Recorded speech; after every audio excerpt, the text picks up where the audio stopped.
Hello, Philadelphia! I'm Bruce Buffer. It's time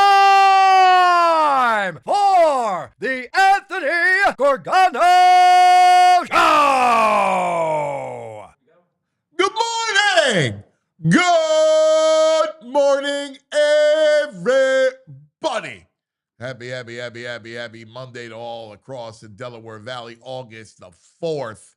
This is a big week ahead after a great, scintillating weekend at Citizens Bank Park. What could be, you never know, a World Series preview, Phillies and Tigers playoff feel at Citizens Bank all weekend. It was a great baseball weekend. It was awesome. Friday night, Tigers, Phillies. Tigers are up, right? And it's, 3-0. Phillies rally to tie it. Perez hits the home run in the 8th. Bottom of the 8th, Phils take the lead. Casty with a game-winning home run. It's 5-4. And the story of the weekend, Jhoan Duran. Oh, my! Throwing fire! Throwing fire! All weekend. He was ridiculous. Let's get right to the closer. The Spider. First of all, how cool was it? The entrance, right? It was amazing. Check it out. And it was, look at it. We're playing it right now. It's fabulous. I got chills reliving it. There's nothing like, can you imagine October with this? Oh my God, fire! And there's the Spider coming. The spider, the giant spider crawled across the outfield signage. Look at it. Crowd getting nuts. It feels wild. He's amazing. So let's get right to him. We'll get back to the story of the weekend, but let's get to Duran because he was ridiculous. Obviously, last night and Friday night. So Friday night, this is what Duran did Friday night. Colt Keith comes up. It's a 4-pitch save. All splits. He throws a 98 splitter for a strike, gets a ground out to shortstop. Then he gets another on a 99 splitter. He gets a foul out by Torkelson. And then Green comes up, and he gets him out on a line out to left on a 98 splitter. 4 pitches, a save. Wow. But Sunday night, after a gem by Cristopher Sanchez, who was unbelievable against a very good lineup, in comes the Spider. And this was an amazing evening, right? Starts out with Carpenter. 4-seamer, 101. Splitter, 97, ball 2. Then he gets a foul on a 4-seamer. He gets a swing and miss on a 102 4-seamer. Gets Carpenter to ground out on a 101 blazing fastball. And then it's Torkelson again. Again, this is the heart of the order he faces both Friday night and Sunday night. Right there on national TV. He gets a ground out to Torkelson on a 99-mile-an-hour splitter. And then in comes Green, the powerful lefty. First pitch, 101, strike swinging. Second pitch, 102, ball, even though it was a strike. Third pitch, ball, 102. Fourth pitch of the at-bat, 102. Green swings and misses. Next pitch, 103. Green just gets a piece of it, fouls it away. And then here it is, swing and a miss on a 102-mile-an-hour fastball. And Duran gets the save. What a performance. First of all, and I tweeted this out, but the entrance should be playing at the Sphere in Las Vegas. That's where it belongs. And his fastball belongs in jail. You're talking about breaking all kinds of speed limits. You don't throw a pitch under 100 on your four-seamer all night long. I mean, it's ridiculous. Ridiculous. What a scene. This is how it's, hopefully it'll play out. Sanchez was fantastic.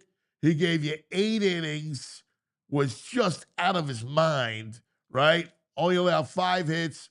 He had 6 strikeouts and a walk. He was so dominant. And then, so Phil's take 2 or 3. Saturday was awesome, too. Wheeler, Skubal, they both strike out 10 guys. Unbelievable. Great pitching performance. Now, Wheeler gets touched up by the home runs, and it's 5-0. But the Phils come back, right? They make it 5-3, and then Tigers come back for 2, and Harper hits a 2-run bomb in the 8th at 7-5, but they couldn't do anything more. Phils still take 2 or 3 from the Tigers, and they take over first place from the Mets. So Phil's a half game up on the Mets. They are 63-48. The Mets, 63-49. It's going to be a great week. Baltimore in town for 3 Monday, Tuesday, Wednesday. Luzardo goes tonight. And then at Texas over the weekend, Friday, Saturday, Sunday. Mets have Cleveland, and then they got to go to Milwaukee. Ooh, because the Brewers are just flat out nasty. But what a weekend at the Yard, man. I just close my eyes and I think about October and what it's going to be like in October when Duran comes out for the save. Oh, my, VG. Dude, what is going on? Like, we forgot how cool.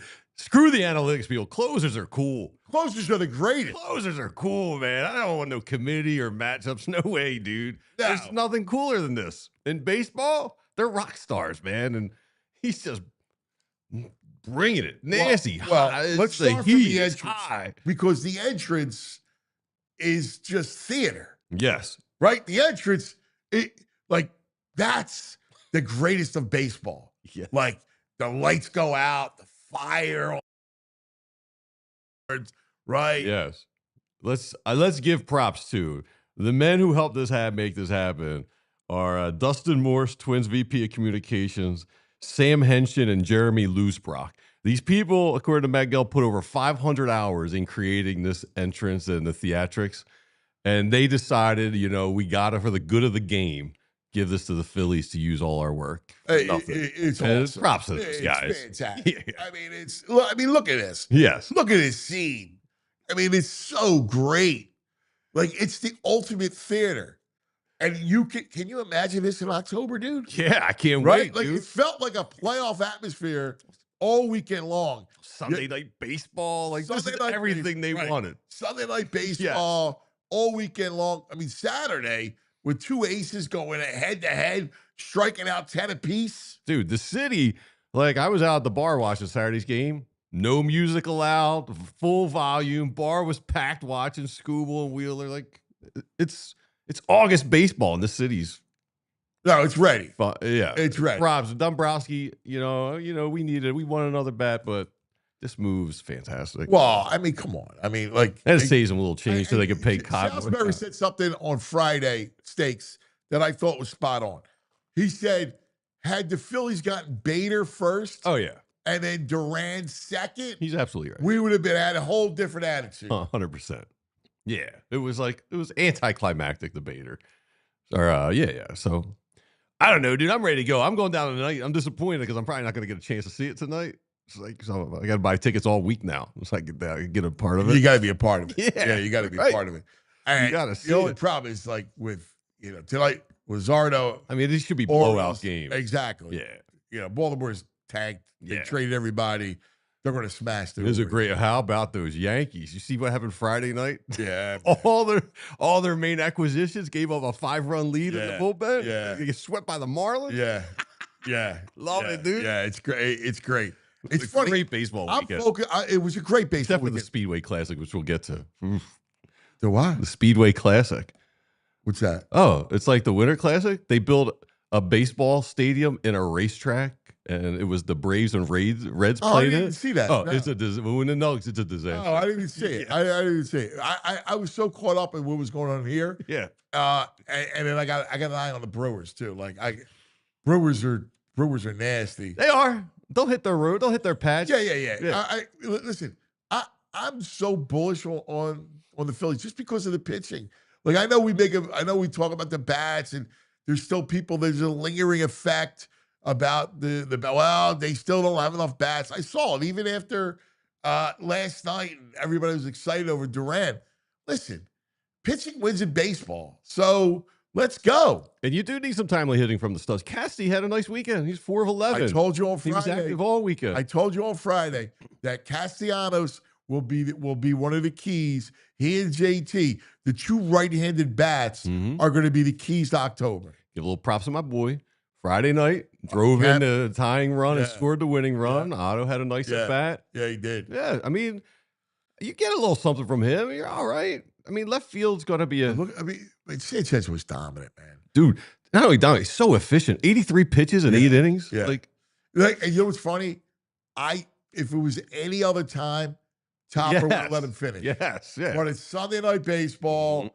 The crowd wanted to see it again. They want to see the new tool. The nation wanted to see it, and Topper makes the right call. Saying, "All right, let me get Duran in there." 100%. And the Tigers team's a good team. Like that was a great series. Dude, it was baseball. Yeah. Like not VG. This was baseball at its height. Nothing's better when you get baseball like that. It's great.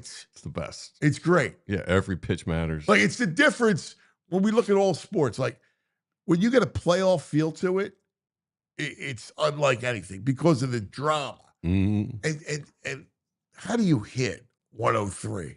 High in the zone. Like you can't catch up to that. 103.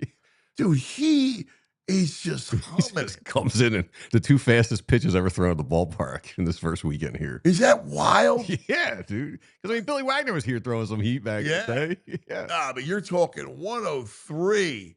I mean, that thing is just sizzling. There's everything about him. He's just massive, too. He's an intimidating guy. He looks like a tight end out there. I mean, he's a meaty 6'5". He's huge. He comes out like it's such a scene.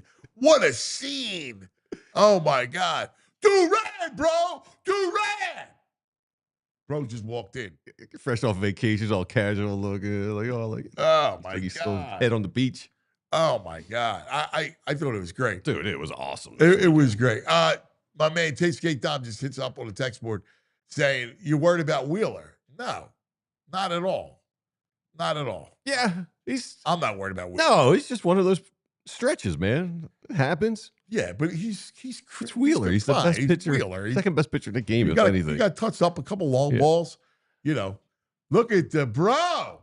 Dude, 103. What a scene. Dude, he's got the ladies going. So I went downstairs last night to watch in the kitchen as I was like closing up the house and whatnot. And I came back upstairs and Addie was like, 103 miles an hour. I was like, I know, and it looks effortless. Chicks dig the fastball. The Durantula. The chicks are in on the Durantula. Yeah. Chicks dig the fastball. That was fun as hell.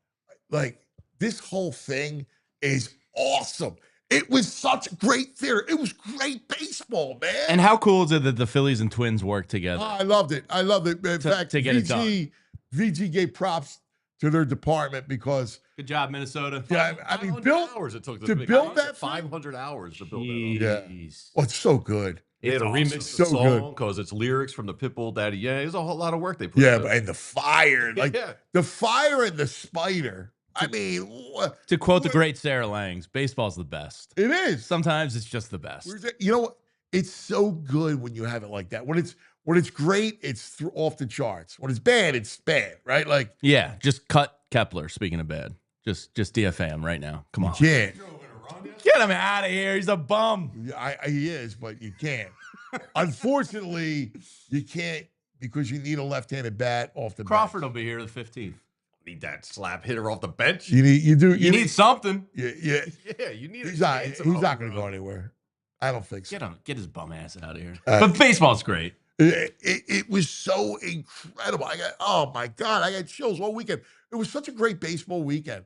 And you know what's cool is that you look at the National League and these 6 teams are all really good, right? So we got us, Phils, Mets.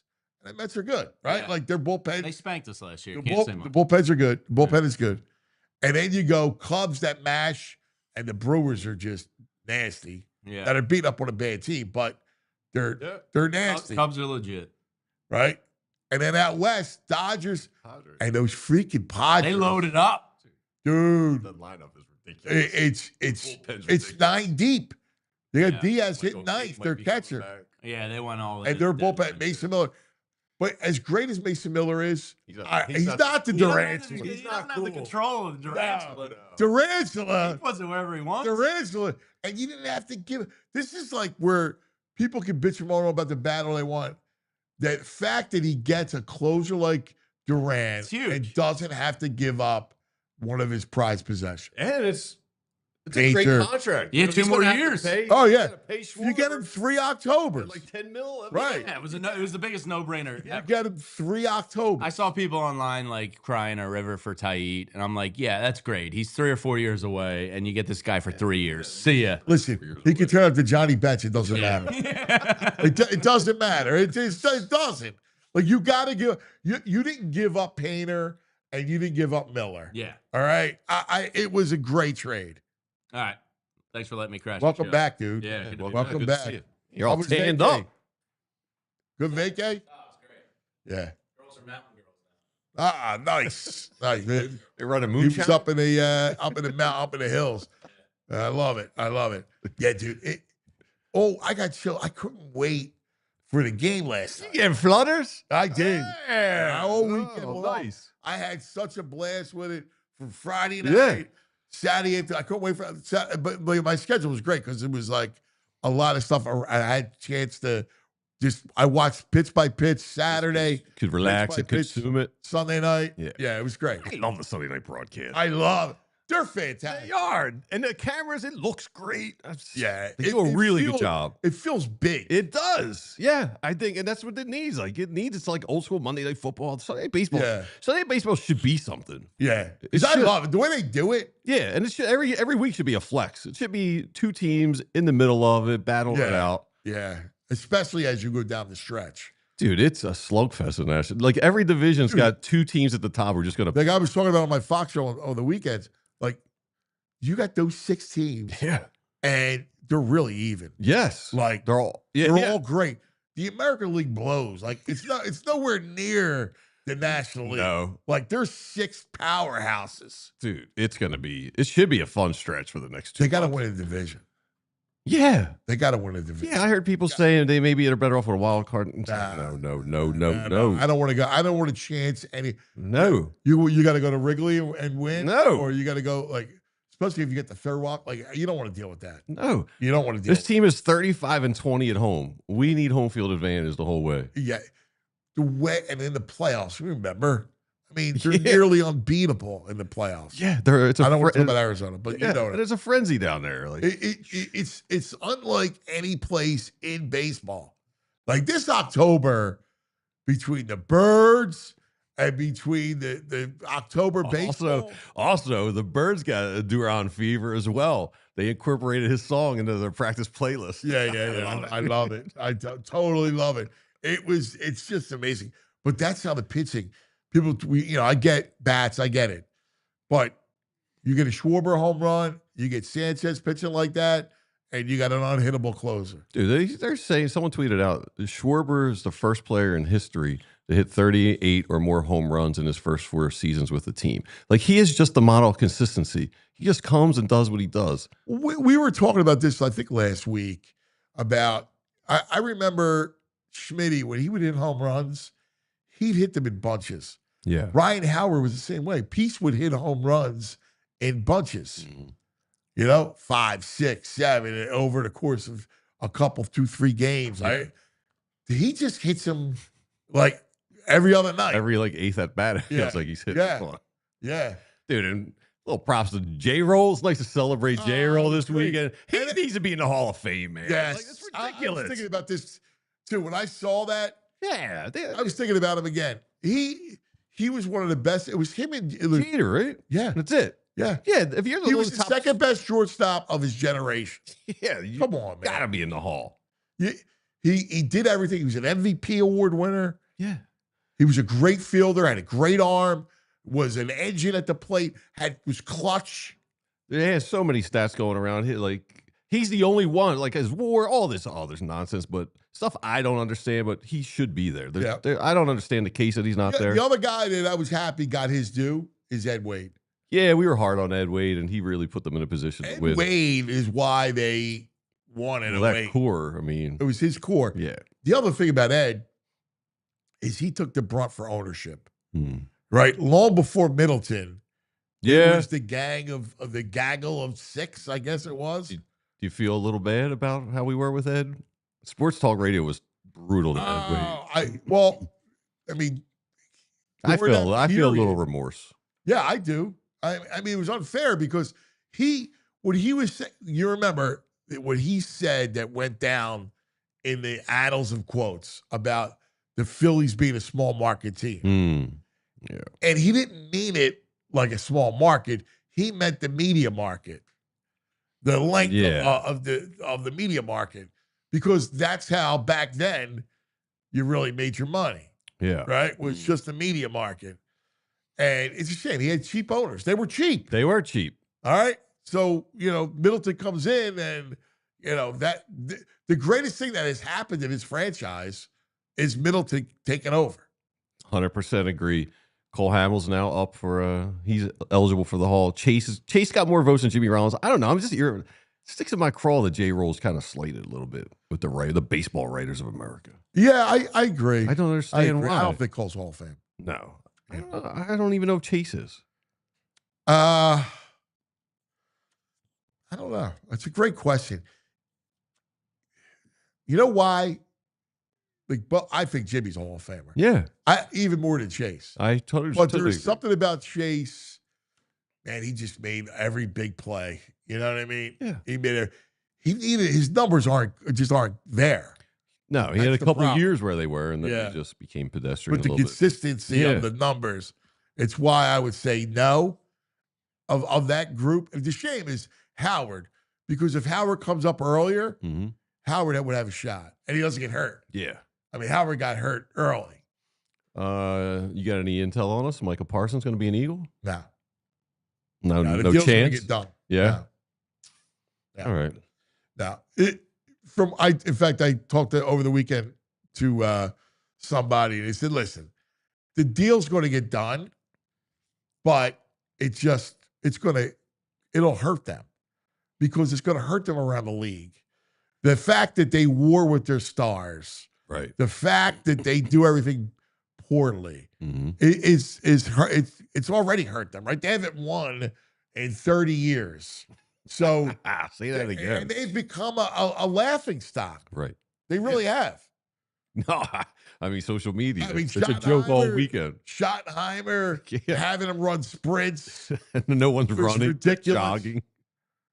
You know what? The other NFL story, and in fact, I'm excited because we're going to have EJ Smith on today. We love EJ. Nice. From the Inquirer. Cool. And EJ is really talented. One of the things, though, that makes me laugh is that Debo, we saw the pictures of Debo, and he looked chunky, right? Yeah. And they're like, no, he's in great shape. Oh, yeah. Well, then when the first Chunk rumors came out, he released a video. I swear it was played at like 1.2 speed to make him look faster than he was. It did not look right. Yeah. Listen. His waistband is expanded. Listen.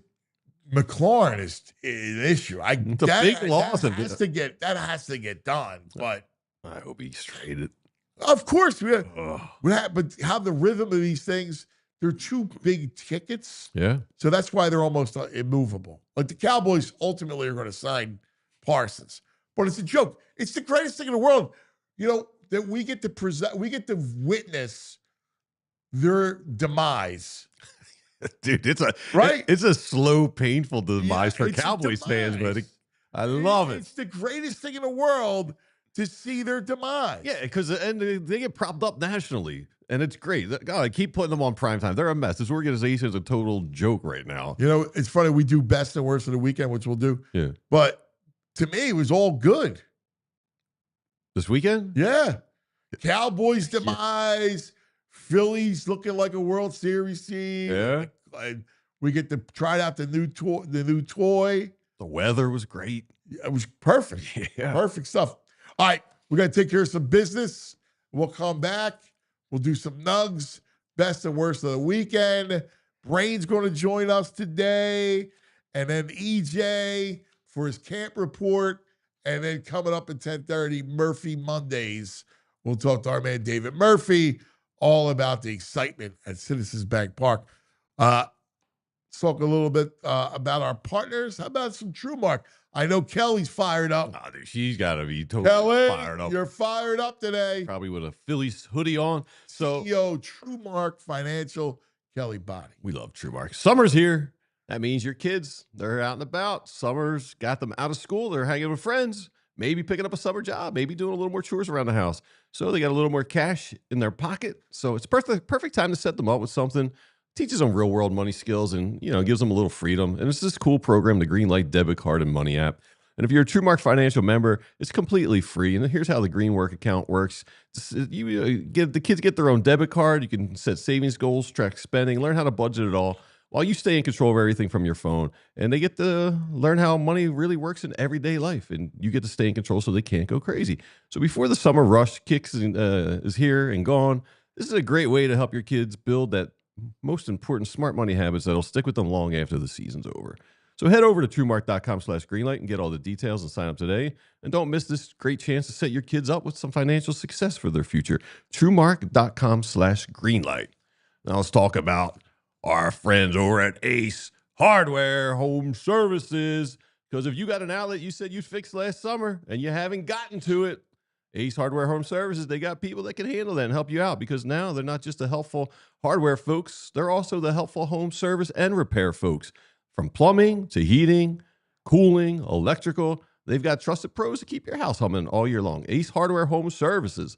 They're bringing the helpful home, the helpful you love from the store, now to your front door, from Philly all the way down to the Jersey Shore.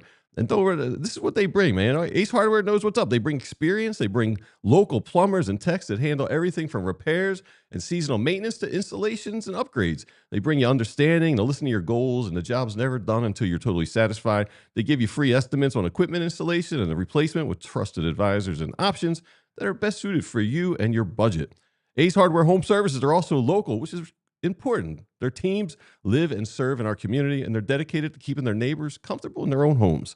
So if you got a project you need to take care of, don't hesitate. Visit Ace Hardware Home Services online at acehardwarehomeservices.com and get started on your next home repair project, upgrade, or installation. Ace Hardware Home Services. Love it. Love it. All right. Time now for a little VG's Nugs. Let's look up the weekend in nugget forms. Oh, big day, big weekend for Philly. Eric Allen, right? Yeah. Gotta give my man props. Here's a nugget I had no idea. He's an Iron Man. Did you realize his durability? I had no clue. Wasn't on my radar. He was 159 of 160 games he played in. 159 out of 160, and he started in 158 in 10 seasons. And he had a second act with the Raiders. Yeah. Right? We don't realize, in fact, a good buddy of mine, Lincoln Kennedy, played with him. It was like, dude, EA, like their Raider thing, like he was like a fan favorite Eric with the Allen? Raiders. Yeah. Wow. He was a great player. I don't like to think of him with anybody else. I know. But he had a second act. I know. He was a great player. And you know what's cool is that you have EA going in as in the Hall of Fame, and you start to look here, and you look at Quinyon. Oh. And, they're very similar in that Eric Allen was quiet dude. Like he was 100%. Big mouth. Like we think about cornerbacks and, they're mouthy and flamboyant, right? And Quinyon, he's church mouse, right? All he does is blanket you. They're very, very similar and totally of the same like ilk. Smooth, cool. I think Q could be better. I think Q. Wow. Has I think shot. he had a better rookie year than Eric Allen. Yeah. I mean, Eric Allen was great when he came here. If you watch him, like we did Baldy and I over last year it was like toward the end of the year, we did a whole film session on him, right? On Q. He's just always in the right spot. I mean, he's unbelievable. First of all, he's really smart. Yeah. And he's really athletic. And those two together, he's always in the right spot. It's unbelievable. I mean, do you think a lot of that, is that being 4 years in a program? And no, I think he is instinctual. Yeah, I think he's that good. All right. I got to talk about the Speedway Classic because it irritated me from the beginning. I didn't see it. So they built a ballpark in a speedway. I don't know what city it's in. It's in the South somewhere. It looks cavernous. Like we were in, like, the Vet Stadium's a huge place. You Right. You don't need a cavernous place like this. So it rains. Give it a shot. It rains. They got no place for anyone to go during the rain delay. So people are getting soaked on. It's like a 2-hour rain delay. They run out of food. So there's videos going around and pictures. The only food they had as the game started was bunless hot dogs. Ew. And nachos with no cheese. So just tortilla chips. This is what people were getting. And hot dogs my God. with no buns. Yeah, before the game even started, they've blown out of food because they had a 2-hour rain delay. They're out of beer. There was apparently you had They were out of beer? Yeah, you had to take transportation shuttles, and they were jammed up, taking forever. People were saying the closest they could park, they were paying $350 to park. There was some like a pirate parking areas, like not associated, but they're charging people $350 to park. What? It's Bristol, Tennessee, Dante DeChesse, and Bristol Speedway. Yeah, total debacle. They're calling it, do you remember the Fire Festival? It was like a music festival. Yeah, They're calling this like the Fire Festival of baseball. Listen, it's worth a shot. That's rough. It's worth a shot. Problem is, too, like if you're getting rain and there's nowhere to no cover. And I think it was like 80,000 people. It's the largest baseball attendance, like 80 or 90,000 people. That. I wasn't even. You're better off. Is there nothing worse than bunless dogs? Right. Like the hot dog is meant to dress up, right? Like you got to put it in a bun. You throw, you can't have it. No. A naked dog? No. Yeah, you can't do naked dogs. Naked dogs are bad. That's why it always skeeves me out watching July 4 hot dog eating contest. And they're just shoving down hot dog. Yeah, at least some of the guys do like fruit punch. They dip it in the fruit punch and then eat it. But like, come on, you need like at least mustard or ketchup. Yeah, the naked dog is nasty. Yeah. It was a big dog weekend. Friday night in Shrewsbury, Pennsylvania on I-83, a tractor trailer carrying hot dogs crashed. And there were like thousands of dogs all over the interstate. So they had to shut down the interstate. And they're all complaining how slippery the dogs were to wrangle up the naked dogs. But oh, God. So journalists have been having a field day with this story, trying to law enforcement relish the opportunity to. Clever. Yeah. Very good. So you had a picture up of the Guardians ballpark. Guardians, shout out to Cleveland. They did a $2 pre-game beer day. You show up before the game starts, beers are $2. $2? $2 at a ballpark. That's dangerous. For beers? Well, especially after you trade your team. Yeah. Right? Like, you're kind of out, so you're close. Think about the Guardians, right? Yeah. Your closer is being investigated for gambling, right? Yes. Oh, yo. Also, Ortiz's and Clase's lockers cleaned out. So I don't think they're coming back. Well, how could you? Cleaned out. Gone. When they say you're being investigated, I mean, that's the first step from being out, Yeah. especially that. Yeah, well, you think investigate. Maybe there's a chance. Once they clean out your star closer's locker, you're in trouble. Look at that. Yeah, you got something going on. Mark DeRosa broke down a little bit of your boy Duran. So I think you'll like what he's got to say. I'm sure I will. I love. I think our listeners will like to hear it. 97-mile-an-hour split finger thrown at you more times than you're getting a 102-mile-an-hour heater. And then incorporate the curveball. Throw out the sweeper slider. You can't worry about 4 pitches with this guy. It'd be fastball split, and if he breaks it off, you're dead. So I want to show you 4 at-bats against really good hitters on how he attacks. You see right here? Watch the dive bomb of this split. Boom, 98. It's not 92, 94.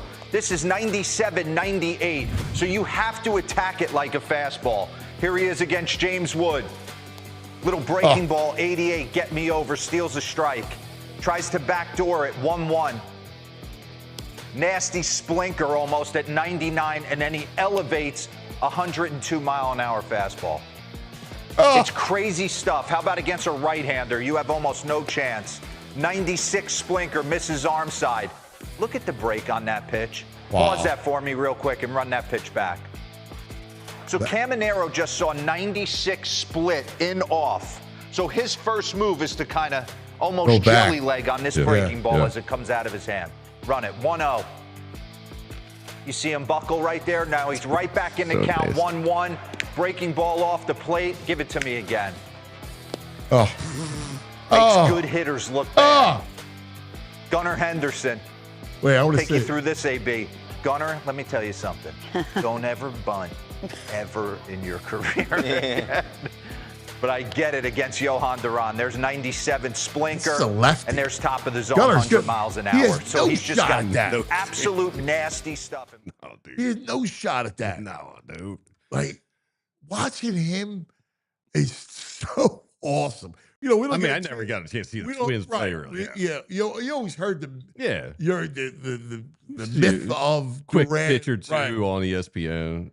But man, watching him, his sequence. I mean, his sequence. I was charting it. I love that you're charting it. I mean, his sequence is you're attacking it like football now. I love it. Oh my God! But like every pitch, I mean, Friday all splits. He throws all splitters on Friday. Right? It's wild. Like 99. 98, 99, 99, 98. 4 pitches, right? How crazy. 4 pitches, 2 are 98, 2 are 99. And he gets a 3-out save. And then Sunday night, he throws 1 split that's 97, 1 split that's 99, and all the rest 4-seam fastballs. He gave Green. So Green sees him Friday night, right? Mm-hmm. Now, Green is Riley Green. Great player. Star, yeah. Right? All-star. He's a great. He bats cleanup for the Tigers. He's a lefty, very dangerous. He sees him Friday night, and he gives him the splitter. So last night, he just goes all fastballs. 101, 102, 102, 102, 103, 102. Dude, those numbers are crazy. I mean, are you kidding me? Crazy. I mean, there's nothing else to say. It's just like, I've never seen anything like it. It's the absolute greatest. A rock star in town. It is awesome. And then you have the whole, entrance, which is, I can't get enough of this thing. I just keep thinking about what it's going to be like in October. I cannot wait, dude. Chills. I mean, I'm getting the chills in August. I'm not even there watching it. It's fabulous. All right. It's August, baby. We are, today's date's August 4th. Yes, I do know that. And the opener is September 4th. Uh-oh. You see that? You know, we have a game Thursday night. That's what I hear. This week will mark the beginning of Eagles football, a real game for every weekend, hopefully through February. Yeah, aside from a bye. 31 days. Is that amazing? It's fun. It's good. Oh. And it felt like Friday felt a little like fall. It felt like, It did. felt like a Halloween day. Every morning so far, the last Mornings couple are of days glorious. have Yeah. felt like fall. Yeah, today I woke up, it was 61. Glorious. I went outside, I put a hoodie on. I was like, you know, put a sweatsuit on. Love it. Like, You you know, look- I'm Wanna like touch ready, it? ready to go. Almost like velour. No, not velour. Almost. It looks got that look though No, to it's it. not velour. No, but it looks like it. I'm ready for lunch. I'm ready for if I can, you know, I'm ready to fast forward to like I know you October are. baseball. I know. I don't mind fast forwarding through August. I will tell you, I don't mind. Honestly, I don't mind dealing with August. Really? I like August. Do you? Yeah, My because favorite month. and I don't mind the. I like the short August. I think the best time to go down the shores in August because you get those nights, hoodie nights, hot days, and hoodie I feel nights. like August is usually the hottest. No. Yeah, but at nighttime, usually, especially by the back half of August, Yeah. is when you start to get nighttime. These mornings are a little strange right now for August. I feel like this is a little fast early. forward. We're a little early for Yeah, this. but it's going to heat up next week. But like the back end, like you said, is like that's when it starts getting a little crisp. Yes, at night, hoodie at night, you know, Yeah. type of thing. All right, time now for the brain. Let's bring up. Brain. Red, the brain finder. There he is. Oh, Whoa, is he on a yacht? Whoa. You guys are worried. On the Jerry Jones yacht. look at that scene. That's a Yeah, scene, brother. You're on the boat. What's well, I mean, Jones is trying to help me recruit Micah to sign his deal. So we're here doing it. And I'm on a cruise right now, on our way to Bermuda. Never been. Should be fun. This guy. And yeah. I've never done a cruise. How was a cruise?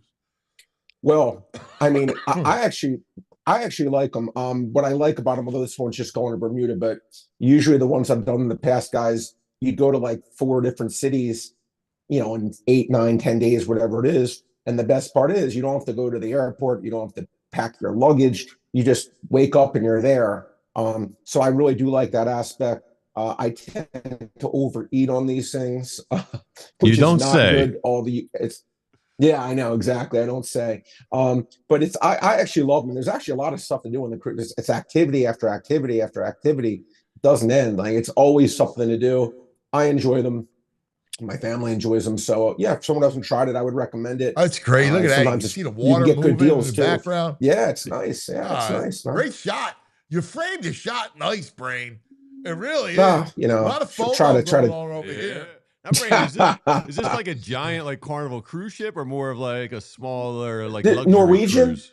No, you know, it's funny. I got this. This is my last quote unquote free trip from one of the casinos before I got kicked out. I got a they gave me this as my last year being able to use it. So, but you know, look, I get it. You know, it's funny. One thing I've learned in life, I told you go to a Sixers game, you see them throwing those dollar T-shirts in the stands. 92-year-old grandmothers are diving headfirst for them. You get something for free, you know, people usually take it. Look, you give me a free cruise, I'm taking it. So, yeah, man. You know, so why not? Why not? But yeah, I'm enjoying it. Oh, great. All right, let's get to it. So, it was a great weekend of playoff baseball. You're a great baseball man. And it had really that feel. Phillies, Tigers, 2 really good teams. And we got to see Jhoan Duran, which is unbelievable. The Durantula was just off. I can't get enough of him. I can't get enough of 103. It really seems to change the entire, like when you went against the Phillies before July 31st, right? You're like, okay, great team, best starting pitching in the league, really just a really tough team. But God, man, if we can keep this game 3-3, 2-2, whatever it is, going into the 8th inning, or even we're down only by a run, Philly's bullpen is going to let them down. I feel like this is like, if like Shaq became like a 78% or 80% free throw shooter overnight, right? Like he just became good from the free throw line. You're like, oh, now you can't do hack a Shaq. This changes the entire feel of this Phillies team where now I wish they had a little more depth, but if they're winning the game now, you're probably toast. And it was not like that before. They didn't have one guy that you felt like, okay, in the 9th inning, you couldn't get to before. Now you're like, oh my God, what are we going to do going against Duran? So it's like no mas, Roberto Duran. You don't want to face this guy anymore. This guy's just coming out there throwing BBs. This is like, this guy 103. This is like a Roldis Chapman territory. It's incredible to watch. Phillies haven't had this kind of guy since Billy Wagner, right? Maybe Lidge that 1 year, obviously was great. Wagner and Lidge, they're the only two guys I was able to think of that maybe had that feel in the year the Phillies won the World Series in 08. Like Lidge was perfect and Wagner was incredible for the Phillies. But outside of those two guys, I don't know if I've ever had a feeling like, okay, game's done, don't have to worry about it. Phil, with this guy, credits to the Phillies organization for actually making a bold move, saying, you know what? Yeah, we're going to give up 2 of our top 5 prospects. We get it. But this guy's cost control. You're going to see him for the next 3, 4, 5 years. Fine, take the 2 prospects. Good luck with that. I respect the fact that they're trying to play for today and not saying, oh, we can't trade these prospects who usually don't pan out anyway. Hey, how do you handicap the National League? Because, it's amazing how evenly matched, how really good they all are. Phil's, Mets, Cubs, Brewers, Padres, Dodgers. They all loaded up. Kind of interesting. Well, I did pretty sure I said on this show, like I was able to sneak it in once because I know I wasn't on most of July, but and if I showed you how many tickets I had on the Brewers at insane odds, you'd be like, oh my God. I was buying them at 50 to 1, 60 to 1, 30 to 1 pennant, 25 to 1 pennant every single day, gobbling it up because like people are missing the boat on how good this team is. And now I think they have the best record. So, that was the value on then. Now I look at them like, okay, every team you just mentioned, to me, Anthony, you could put them in a hat and it's like the draft lottery, basically, right? Where you could pick out the Phillies, the Mets, the Dodgers. Now I absolutely put the Padres in that category, the Cubs and the Brewers. I really don't know who's going to do it. Any of the teams can do it. They're all so well matched. The games are going to be close. It's just a matter of who wins those. We talk about like those close games that can go either way. Who wins the close game and it's 2-2 going into the 9th inning. It's just a matter of that. I think these teams are incredibly close, incredibly tight. Love the Phillies rotation. I think that having Sanchez and Wheeler at the top of that rotation, man, that's a massive edge that I don't think any of these other teams, quite frankly, have. So, the only one is Milwaukee. Now, Milwaukee had a little bit of a scare because Mizorowski got scratched. He's all right. But it's it's his leg, so it's not his arm. And the Dodgers, Anthony, I will say this. Yamamoto has been pretty damn good all year, and they got Glasnow back, who since he's come back has been utterly lights out. They've just had the most injuries of anyone, the Dodgers. And Mookie Betts, this is baseball. Mookie Betts having a flat out hitting 230 with like 10 home runs. No one could have foreseen that. But if Glasnow is healthy come playoff time, that's a team that potentially can match the top of the rotation, potentially. But I love the Brewers rotation. And the Padres, if they get Michael King back, the bullpen's so good. See, their bullpen, what's tough about the Padres is they could give you 5 scoreless innings in the back of that bullpen, which no other team has. Yeah. And they have I like their lineup. Again, that's another team. Did you see, Anthony and VG? I think they traded, this is not me exaggerating, I think they traded 13 of their top 20 prospects. Or something like that. You talk about saying we're pushing every chip in. Like, we're not holding anything back. We have never been to a World Series. We want our, I don't know if that's reckless or if that's just you admire it or both. But again, the National League is going to be, it's very important to get a bye if possible, because to have to win 3 series, again, this isn't a bold prediction I'm taking, but I'll say whoever gets the bye of the 2 teams to get the bye in the National League, I feel strongly one of those 2 teams will go to World Series, only because they don't have to win 2 series. And I think when it's so much evenness, Anthony, for lack of a better word, or so much parity, I don't like my chances of winning 3 series when you have to win 3 coin flips in a row. Give me, it's much easier to win 2 coin flips in a row than 3 coin flips in a row. So I think getting that top 2 seed is everything. Yeah, I'm completely with you. You can't go in as a wild card. You got to win a division, man.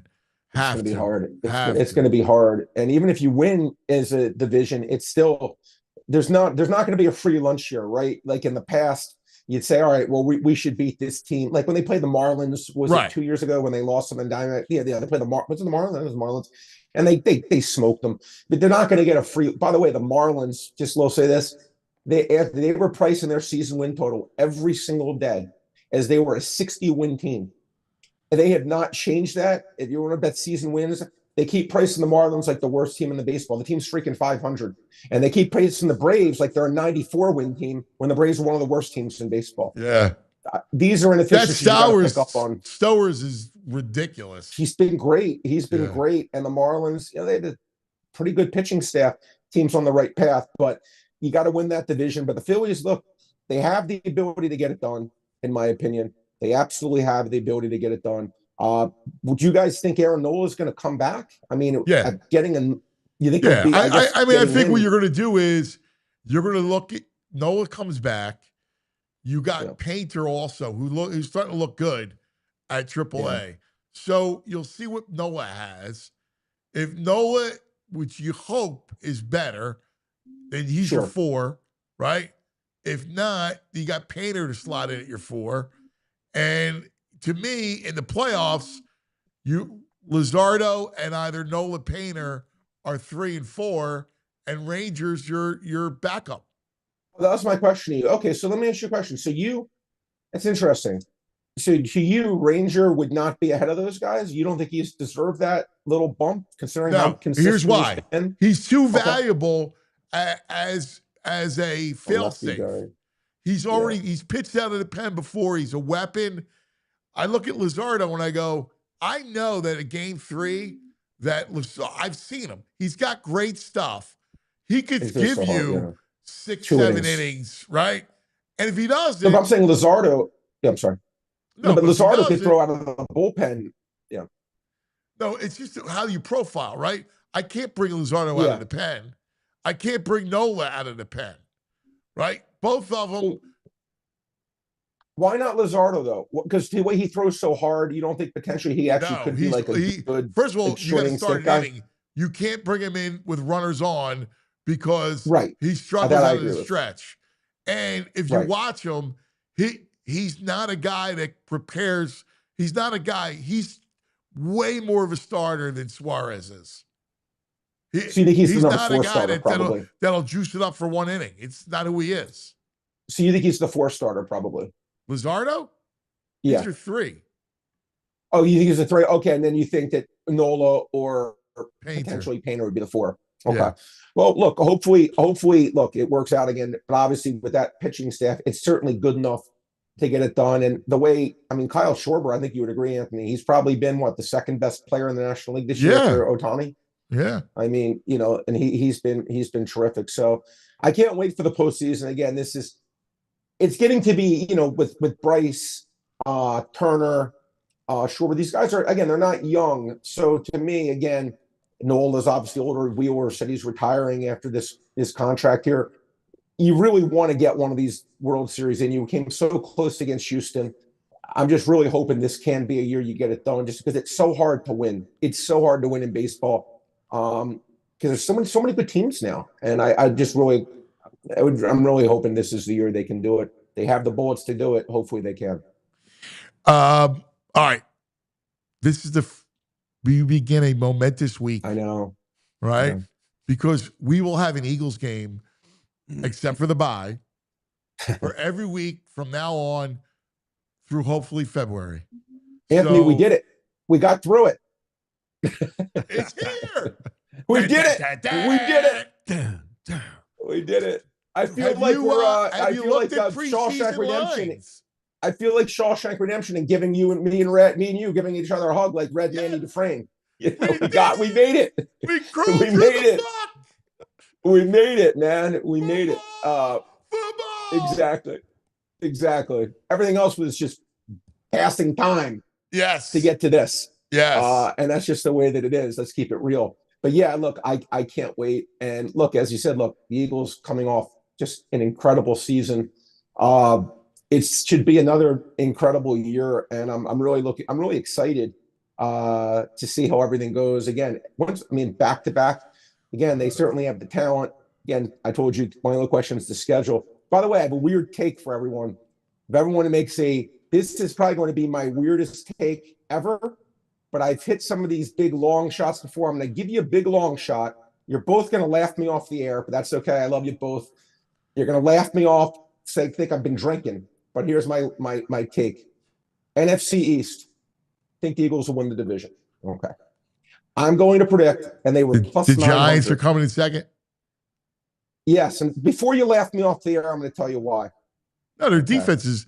They have a chance to have a good defense. Their defense is good. Yeah. Their defense is good. I think they've arguably the best defensive line in the NFL. Yeah. People are being lazy. They're saying, oh, the Giants suck. Okay, they're not saying, wait a minute, do they really suck? Wait a minute, do they really stink? Like they have a really good defensive line. They just What's their win total? I bet over 4.5 wins. And to me, I like the over win total. I don't think they're going to be better than Washington, but I like their win total. Well, I don't think they're necessarily going to, but at 9-1, I'll take that chance. And to me, Washington, I don't look. Obviously, Washington has the massive quarterback edge, but look, Russell Wilson's not your quarterback if you're trying to win the Super Bowl. But if you're trying to go, even with Pittsburgh last year, weren't they like 9 or 10-3 after Week 13? Or they faltered down the stretch, but I think they were 10-3. They had the number 1 seed, if I'm not mistaken. I think they actually were 10-3 with the guy. I think they could go 500 potentially with him. They have a legitimate number 1 receiver in Neighbors. I actually think the running back's good. I don't think they're god awful like the New Orleans Saints are going to be, like the Cleveland Browns are going to be. Dallas, I think I don't like what I'm seeing out of there right now. And Washington, Washington was great last year, but again, we've seen second-year quarterbacks struggle somewhat in the past, although I do think Daniels is a stud. 9-1 odds. I like the Giants. Brain, you combo it. Eagles first place, Giants second place, 13-1. What's that? Yeah, I would do that. Yeah, I would do that. Yeah, I would actually do that. You know what? I'll probably make that, BJ. I'll probably make that bet when I get back off this cruise. I actually like that bet. Again, it's a bet you can't expect to win, but it's a bet I think you could have fun with. And say, man, you know I what? hear you. I'm putting down very little to win a lot. Here's their schedule. You ready to their schedule? It's not easy. I looked it over. It's a tough schedule. But everyone in the East has a tough schedule. Just for everybody sees it, their Giants are at Washington, home at Dallas, home Kansas City, home Chargers.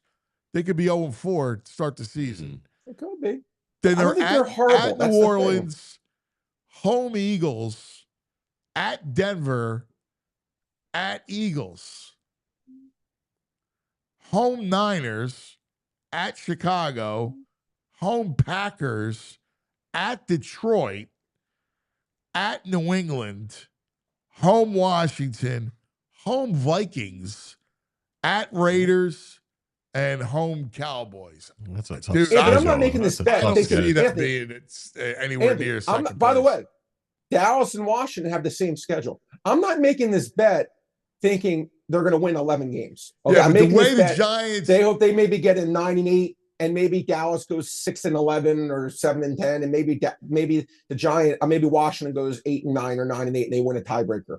That's what I'm putting this bet on. I'm not. I don't putting see this bet 9 on them wins winning on the 12 schedule games. for them. Yeah, Well, that's why you're getting 9-1 odds. If it was even odds, I wouldn't be making the you're bet. right. But It's it's me taking a shot. Do I think there's a 1 in 10 chance that they do this? Yes, I do. Because again, when I actually study, Anthony, when I looked at last year again, like for example, the Houston Rockets were 14-1 to win the division. That was my biggest bet of the entire season. And when I looked at that team last year, I'm like, people are being lazy. This team's really good, and they're 14-1 to win the division just because they've been bad for so many years in a row. I agree with you with the Rockets. I agree with you to an extent. I like the Giants' defense. I do. I think they're really O-line good. a little better. I hate Russ. Yeah. I think Russ is washed. I think he's got nothing, right? So now he's going to fail, and you're gonna try to fast forward the kid, and it's going to come down like the way that schedule plays out.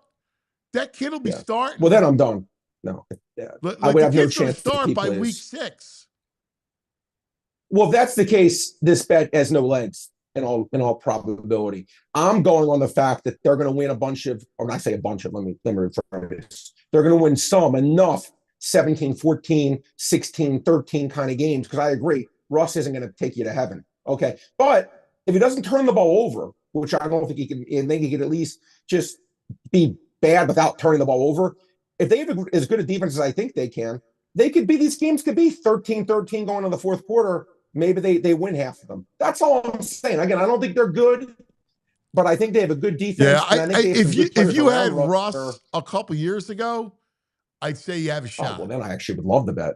Yeah, then I would actually love it. Yeah, right? I'd say I hear you. Again, it's a long shot take. Yeah, I just think he's wise. It's a long shot take.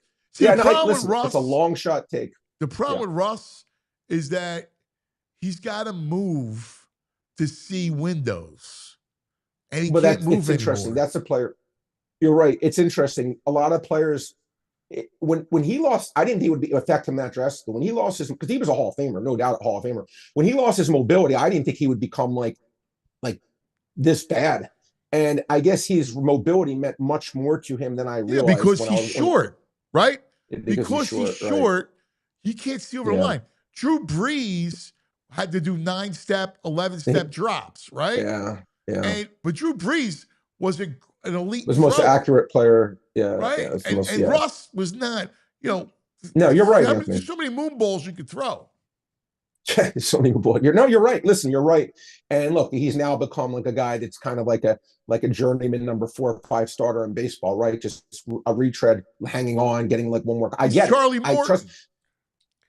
Dude, how maybe does not guy even still throwing 96, 97, and 41? Yeah, I'm not giving credit, but here's the thing, guys. Robertson, actually. They don't need him, in my opinion. If they had a horrible defense, then I would say this team could be the worst. I like their defense. Their defense is going to be good. Yeah, and I think that I see Dallas, even though I bet they're over, I do think Dallas could potentially not be great. And Washington, just I don't know. I know that they were great last year, but I'm just getting huge odds on something. I'm giving the Eagles first place, 13-1 that VG pointed out. I'm definitely going to put more than the pizza bet on. I'll tell you that. I'm probably going to make a somewhat legitimate bet on it when I get back. Yeah. I hear you. Any preseason games you eye up? It's funny. I have to do like a deeper dive, and I just haven't had the chance. Which is again, this probably was not the ideal time for me to go on this cruise, because preseason is usually a good time to actually make money. It's actually probably the best time to make money in the NFL, is because the lines can move the most. It's all a matter of knowing quarterback rotations, who's going to play, how long are they going to play, being on Twitter, seeing what every coach is saying about exactly that before the line makers move the line. And you have maybe a small handful of time to put those bets in before the world knows, and those lines can move 5-6 points, that much, which never happens during a regular season NFL game. Going to be tough for me on this cruise to do that without getting punched in the face from the missus. But I'm just a slave to my phone trying to do the preseason football. But man, I would tell everyone out there watching, again, if you actually put in the work, you will make more money in preseason football than probably anything you do all year. And I work with people, that's all they do is that, and that pays for the next 11 and a half months of their life. Is just preseason football, because they move the lines move that much, and they win it like a 70+% of the games, which is, someone told you that in a regular season, they'd be lying to you, because no one can do that. You actually can do that in preseason football by just knowing the quarterback rotations and how much starters are playing, things such as that. The edges can be monumental. I will give you 2 things in baseball. I did look at, guys, I bet under 9 in Kikuchi of the Angels versus the Rays just added Adrian Hauser, who's actually been great. Took under 9 runs. Hauser has been, I think, like 12 of his 13 starts have been dominant. Kikuchi, to me, is a solid pro. I love that. That's a good play. Scored there. Yeah. And then I took the Mets. Look, Minaya, I like Minaya, but it's funny. For the Guardians, Slade Ciccone has actually been really good. Like the Guardians in the 5-inning line, you can get like plus 155 area. I think it was plus 160, somewhere in that. Through 5 innings, yeah, I think Cleveland can hang with them. Mets bullpen's now much deeper. I wouldn't mess with the game line, but 5 inning line, I bet the Guardians. I think they can keep it or potentially just win the 5 inning line against the Mets. If you want to take a half run, you could maybe take plus $1.05 or something like that. I like the Guardians in the 5 inning line. Love it. Love it. Love it. Great stuff, brother. Listen, enjoy the cruise. We'll talk to you later in the week. All right? I appreciate it, guys. You're the best. Thank you so much, guys. Good luck to everyone. Good job, Brain. Good to see you, pal. Good. There he is. Look at him. Good to see the ocean pass. I love the beauty of this is to go and see where everybody's at. Yeah. You know? It's great. I know. I mean, I love getting a little glimpse of Brain's life. Coming up, we're going to go to NovaCare. Our man, EJ Smith. Nice. Inquire. Nice. EJ's going to be doing a lot of stuff with us. Cool. I got a feel. I like EJ. All right? Yeah. He's terrific. But first, let's take care of some business, shall we? Do a little bit of our business. Let's talk about Rothman. All right? Our friends at Rothman Orthopedics talk about getting you back to what you love, especially this summer. Whether you're biking by the Schuylkill, chasing your kids through the sprinkler, or finally tackling that hiking trail like the bro did during his vacation. Was he hiking? Is he hiking in the thongs, the flops?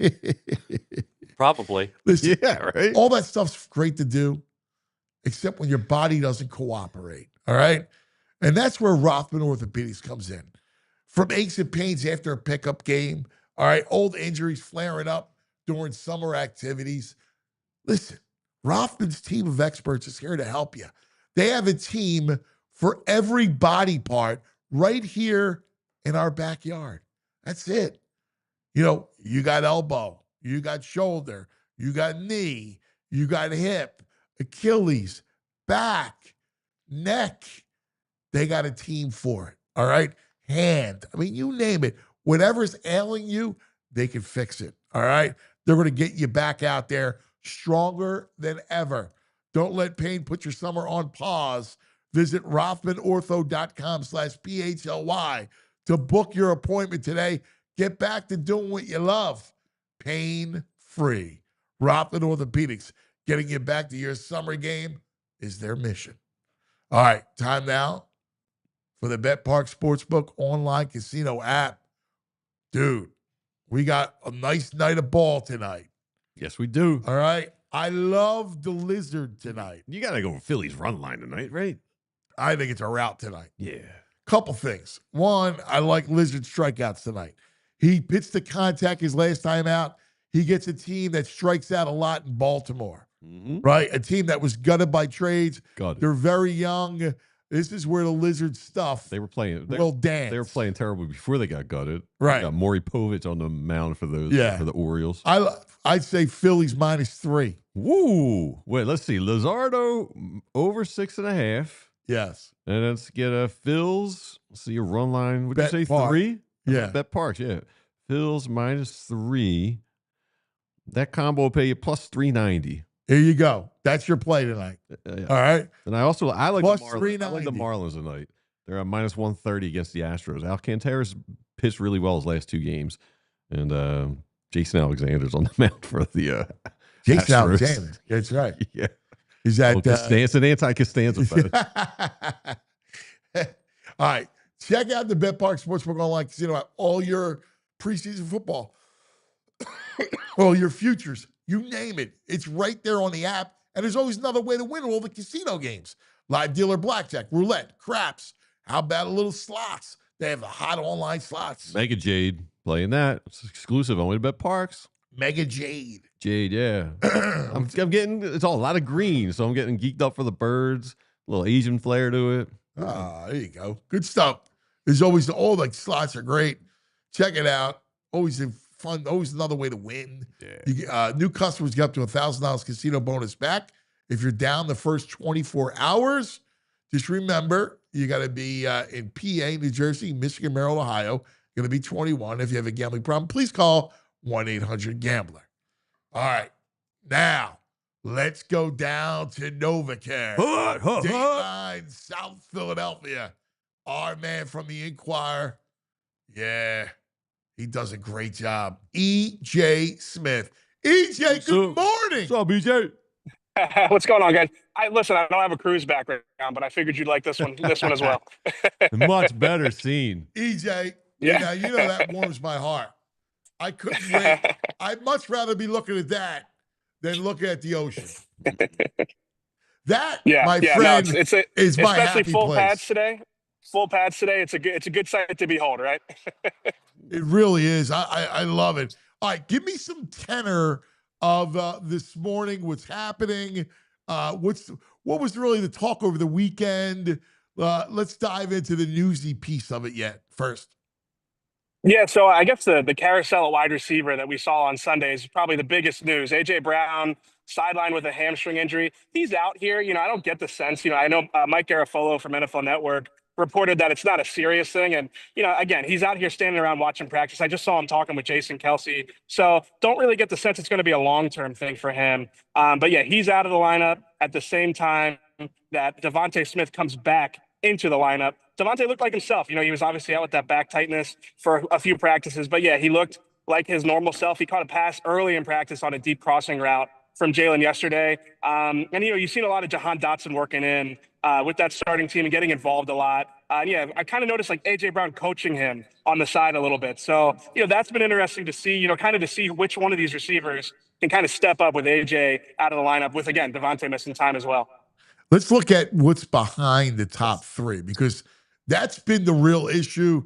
If there's any sort of concern with this team, to me, it's wide receiver depth, right? Because God forbid AJ in the regular season gets dinged and has to. We saw what they were like without him. As much as we talk about, Jalen and early throwing the football, he had to throw without AJ. And you take AJ and Devontae out at some point, you're in trouble. So what are you seeing from their wide receiver depth? Anybody popping? Yeah, I mean, Elijah Cook seems like he makes a big catch every practice. He's a big-bodied receiver. He played with the Jaguars the last 2 years. I honestly feel like the Eagles might have wanted Aniyah Smith and Johnny Wilson to kind of be, ready of those two second-year receivers. But I'll be honest, Elijah Cooks has looked better than those two guys. We've seen Aniyah Smith get some gadget-type plays run for him, even with the starters. A few practices ago, he actually was, running a deep crossing route in the back of the end zone, and it looked like he was just unable to come up with a throw that Jalen Hurts kind of seemed like he wasn't at the spot he was supposed to be based off of, my read on it. And they worked on that after practice, Aniyah Smith and Jalen Hurts did. So, I think that the two second-year receivers are a work in progress. I think if you're looking for a guy, a preseason darling, I think Elijah Cooks is going to be that guy. I think that fans should keep an eye out for him. He makes a lot of contested catches, a lot of highlight catches. And then beyond that, I mean, I think it's interesting. Like we've seen Saquon Barkley and Will Shipley lining up in the slot, lining up out wide. I could see them, getting some work there if, AJ or Devontae missed time. I especially, on yesterday's practice, Saquon ran a shallow crosser, right? Catches the ball, turns it upfield, gets 20 yards. And it's like, yeah, I could see him being pretty good at those types of routes. Maybe you don't want him doing double moves out there, but, get the ball in his hands and kind of let good things happen. So it's a talented offense. I'm not sure that wide receiver depth, you're right. It's definitely, a little bit uncertain at this time, but, they do have some options at different positions that can kind of help maybe compensate for that.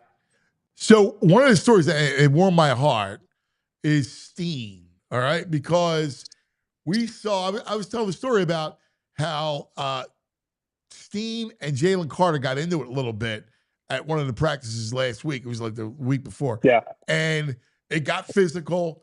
And Steve didn't back down. And Jalen has his respect. And it was pretty cool that Jalen came out and was talking about Steen and talking about that he's making some progress. Yeah, no, I mean, he looks a lot more comfortable this year. Even talking to him, you can kind of tell that this isn't his first year anymore. He's kind of a little bit more comfortable in his own skin.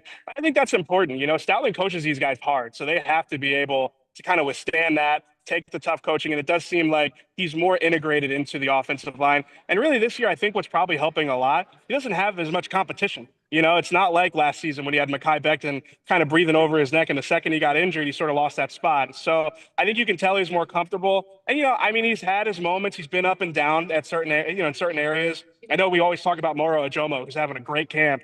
And, sometimes it's like, well, is that Steen or is it Ajomo? But I'll be honest with you, Ajomo goes to pass rushing one-on-ones, goes against Landon Dickerson, and he wins as much as he loses against Landon too. So I think Morrow's had a really encouraging summer. So yeah, I think Steen, if he's your weakest link on your offensive line, you're still in a pretty good spot. Come on, like he might not be, an all-pro level player, but I think he is still, probably even above league average when you're looking at the guard depth across the league. So yeah, it's been an encouraging summer. Jeff Stoutland was really complimentary of Steen last week. He said he had a really big day. Today will be an interesting day too. I feel like all of Steen's best days come when when they're in full pad. So I'll be keeping an eye on him today for sure. All right, let's talk about what happened over the weekend with Eric Allen, right? Going into the Hall of Fame. Yeah. Now, one of the great Eagles of all time, quiet, right? Unlike the personality of typical of a corner. And it reminds you of a young all-pro corner that's there right now, Q. What's Q's camp been like? Because the one thing about, we talk about Coop a lot. He's dynamic. All Q does is just cover. He's really amazing. Yeah, I mean, his on-field play style is kind of similar to how he is off the field. He's quiet, right? Like, doesn't get targeted a lot. I mean, it is so rare to see a rookie just not get tested throughout a regular season, and even in the playoffs. But it really speaks to how well he does in coverage, how comfortable he is in this scheme. And it's funny you mentioned it. I talked to Eric Allen about Quinyon last week, and he said that Quinyon reminds him of himself in the terms of his body type and his playing style. Quinyon's a smart player, but I think Eric Allen even kind of acknowledged Quinyon's got those physical gifts too. He's fast enough to run with guys down the field. And when you ask me how his camp's gone, I think he's had a quietly great camp. I think that he is kind of like one of my guys who I'm wondering, could he be an all-pro this year? I know that that's a tough position to break into, but I've seen A.J. Brown just completely dominate so many cornerbacks over the duration of his time with the Eagles in training camp. He is a tough cover for anybody. To see Quinyon and him, it's not like last season when it was like Quinyon was the little brother and, he was kind of trying to get under his skin and losing more than he won. This year, it is as hotly competitive as you could expect. He is winning as much as he loses against AJ, and that is no small feat. AJ, especially in these settings, as comfortable as he is with Jalen, there are a lot of times where AJ can dominate a practice. We haven't quite seen that this year because he's matched up so often with Quinyon, and Quinyon's holding his own. He mentioned last week, he's not talking trash with AJ anymore. He's just focused on winning as much as he loses, and he's been able to do that for sure.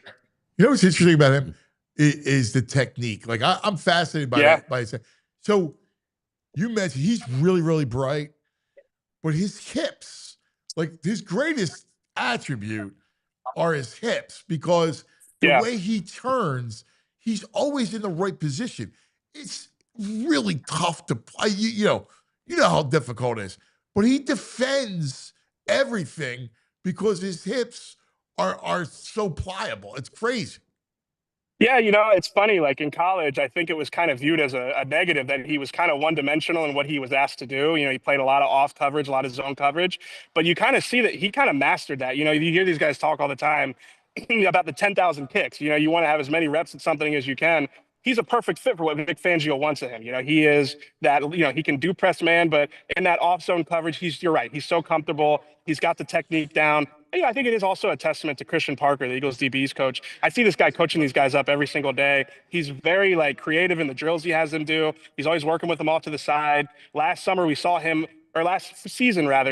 working with Quinyon Mitchell during special teams drills. He's I'm not giving him 5 minutes off to watch the special teams guys go. I'm going to wait. We're going to work on footwork. We're going to work on, discipline. We're going to work on technique. And you really are seeing that in how he is this summer. I mean, you saw it last season too, obviously, but I almost wonder if he took a leap this summer. Again, watching him against AJ every day, that is, that's a tough assignment, and he's handling it well. So we got a game Thursday. We were talking about it all morning. You know what the best is that from now through February, hopefully, we'll get to see Eagles play all that in a bye week. I'm excited. So what do you think we see? Obviously, we're not going to see anybody of note, but who are you going to be eyeing up already? Are you already charting it? Who's the guys you're going to be looking forward to watching? It's funny. I want to see a lot of the second team defensive guys. Guys like Gabe Hall. Even Smile Mondin. I feel like they have some guys who they've had good camps. If they can show it in the game, I really do feel like they might give the Eagles some good problems. I'm looking at this linebacker depth, and I'm wondering, like, can they sneak Jahad Campbell on the edge every once in a while? Like, they've got enough guys there that, you don't want to mess with the first rounder too much. You want him to play where he's going to be most successful. But we've seen Campbell line up at the edge, and I almost wonder if it's like they kind of have it's crazy to call it an embarrassment of riches. Maybe that's too far, but they have a lot of depth at that linebacker spot. So, I'm definitely excited to see some of those young guys, see how they look in a game situation. I'm excited to see if we do see Sidney Brown. I want to see what he looks like out there, because this safety competition is another one. I think, I'm going to drop the other thing I'm really wondering about right now, which is like, is Cooper DeJean at safety the long-term outlook? Vic Fangio, I just heard from him talking about how he thinks Cooper could be a really good safety. If they need that, I think, and that's something we'll see in the preseason game. I think, if we see some of Sidney Brown, I want to see how he looks in game action. He's really a game player. He is so aggressive downhill, so intense. So, I think some of those guys will be the ones I'm watching on defense. And then on offense, I think Elijah Cooks will be a fun one. I mean, he's looked good, looked good in a practice setting. I think he could look good in the game as well. EJ, how would you say, what kind of grade, or what would you say Sidney Brown's camps look like so far? It's been quiet, and that's not a good thing or a bad thing. He really hasn't been tested a whole lot. He's playing in that post safety spot. So again, I think the game will be a big one for him, because he is a tone setter. He's a guy who wants to come downhill and make a big hit. I think that he could contribute that to this defense. But in terms of how he's looked in coverage, he's been where he's supposed to be, and the ball hasn't come his way a lot. So, again, has he made many plays on the ball? Not a whole lot, but I don't know how many opportunities he's really had. We talked in the summer, we were trying to find storylines or drama that could happen in camp. And they brought in a new long snapper, Charlie Hewlett, who now he's banged up with a neck injury. So they brought in another long snapper. Do you think his neck injury something that's serious, going to keep him off the field for a bit? I don't know. I'll be honest. He had a couple of shaky moments too. So I'm just curious if maybe they wanted to see this guy, Christian Johnson. He's an undrafted rookie out of Appalachian State. So, I'm not a long snap expert by any means, but I will be watching it today. There's so few of us out there. Yeah, right. No, but I think that kind of is in flux right now. I could see a world where this Christian Johnson guy gets a real opportunity here. So let's get back to kind of what this defense is going to look like. And you bring up Cooper at safety. I love him at safety. I'll be honest with you. Because he just impacts everything at that position. Yeah. And you can see him. He never has to leave the field. Yep. Yeah, and you can line him up anywhere. You see the way the Ravens use Kyle Hamilton. He's got the versatility and the physicality to be able to do that. You can put him back at the nickel. I remember I've heard from other defensive coordinators that sometimes those safety jobs and the nickel jobs in certain defenses, and I think especially in match coverages, those jobs can be mirrored. It's a lot of the same coverage assignments, just on the opposite sides of the field. So I think you can still get a lot of what Cooper DeJean is best at. But yeah, you want him around the ball. You want him to be able to make plays from different areas. And honestly, you want the offense to break the huddle and every single time go, where's Cooper DeJean lined up on this play? Exactly. They get that versatility by putting him in safety. The question's going to be, do they have a nickel that they're confident enough in that they can put him at safety? So, Mac McWilliams is out right now, but it is something I want to keep an eye on, is if they can find an answer for that nickel job, because I think that'll unlock Cooper DeJean. Yeah, I'm completely with you. I'm so excited to see, like, the defense. The offense is set, right? Like, we know what the offense is. Yeah. Right, and it's it's going to be potent, and it's all veterans. It looks great, but the defense is completely fascinating, EJ, because off the edge. What do you got off the edge? Like, right, like, hey, how's Nolan Smith? He's still in concussion protocol? No, he's back out here now. I'm curious to see, before he was in concussion protocol, he wasn't going like full speed in some of the pass rush reps that we saw. It seemed like the triceps is actually what was holding him back. So I want to see how he looks today, but he's out of the protocol. Or at least he's back on the field. He's in uniform. So definitely somebody to keep an eye on. He's had a good summer. Him and Jalix have both flashed this summer for sure. And they need those guys. You think about that depth behind those guys. I know. Those two have to be solid rushers for sure for them. The only thing that worries me, EJ, I love Nolan, right? Nolan is violent at the point of contact, right? So at the point of attack, he's so violent. That's the only thing that scares me. And he's had injury history too. That was in college, that was kind of the book on him, was injury concerns. It's part of why he slid in the draft. Right. So, it's kind of a double-edged sword. He plays with that edge. Next year around, he loves it. Obviously it gets guys going, but his availability is going to be something we have to keep an eye on. Yeah, I love that kid. But I'm fascinated by the whole thing, man. their front. Yeah, I love Campbell, man. Campbell, and I don't think they're going to use him as much off the edge and more blitzing from the second level. Vic likes to blitz from the second level, and that's Campbell's strength. Like, you could see him coming from the second level, shot, boom, out of a cannon. Yeah, no, I asked Vic Fangio about it today, actually. They're throwing so much on his plate. He's had some tough coverage assignments. He's playing he's playing both linebacker spots. He's playing off the edge. I asked Vic, how do you know that he's ready for that? How do you know that that's something that he's capable of? How do you know that he's a rookie? You're throwing so much on his plate. And he said, it's actually a good question that they're probably putting too much on his plate, but I think they really want him to get up to speed. It's kind of now or never for him because they do envision a big role for him. So, yeah, I think he's going to be a Swiss Army knife, and I think, you envision a defense that's got Zach Bond and Jahad Campbell, two guys that can drop to the edge, two guys that can get into coverage and be capable in coverage, can just wear a lot of hats for a defense. I think Vic Fangio, that's exactly what he wants. That makes, kind of makes this defense even more versatile than it was last year. So what's the schedule this week? So they practice today, again, full pads today, and then they're back out here Tuesday, off Wednesday, game Thursday. This is an important stretch because after this, it kind of does become more regimented around the game. So, I think today's practice is probably one of the last, full, very informative practices we'll get. Again, once you're between the games, the joint practices are kind of their own thing, but once you get to the games, it's a lot more of again, regimented, more like practice-like. Yeah, well, next week's going to be interesting because of the joint practice. That's going to be a big deal because, that's where coaches get all your work done.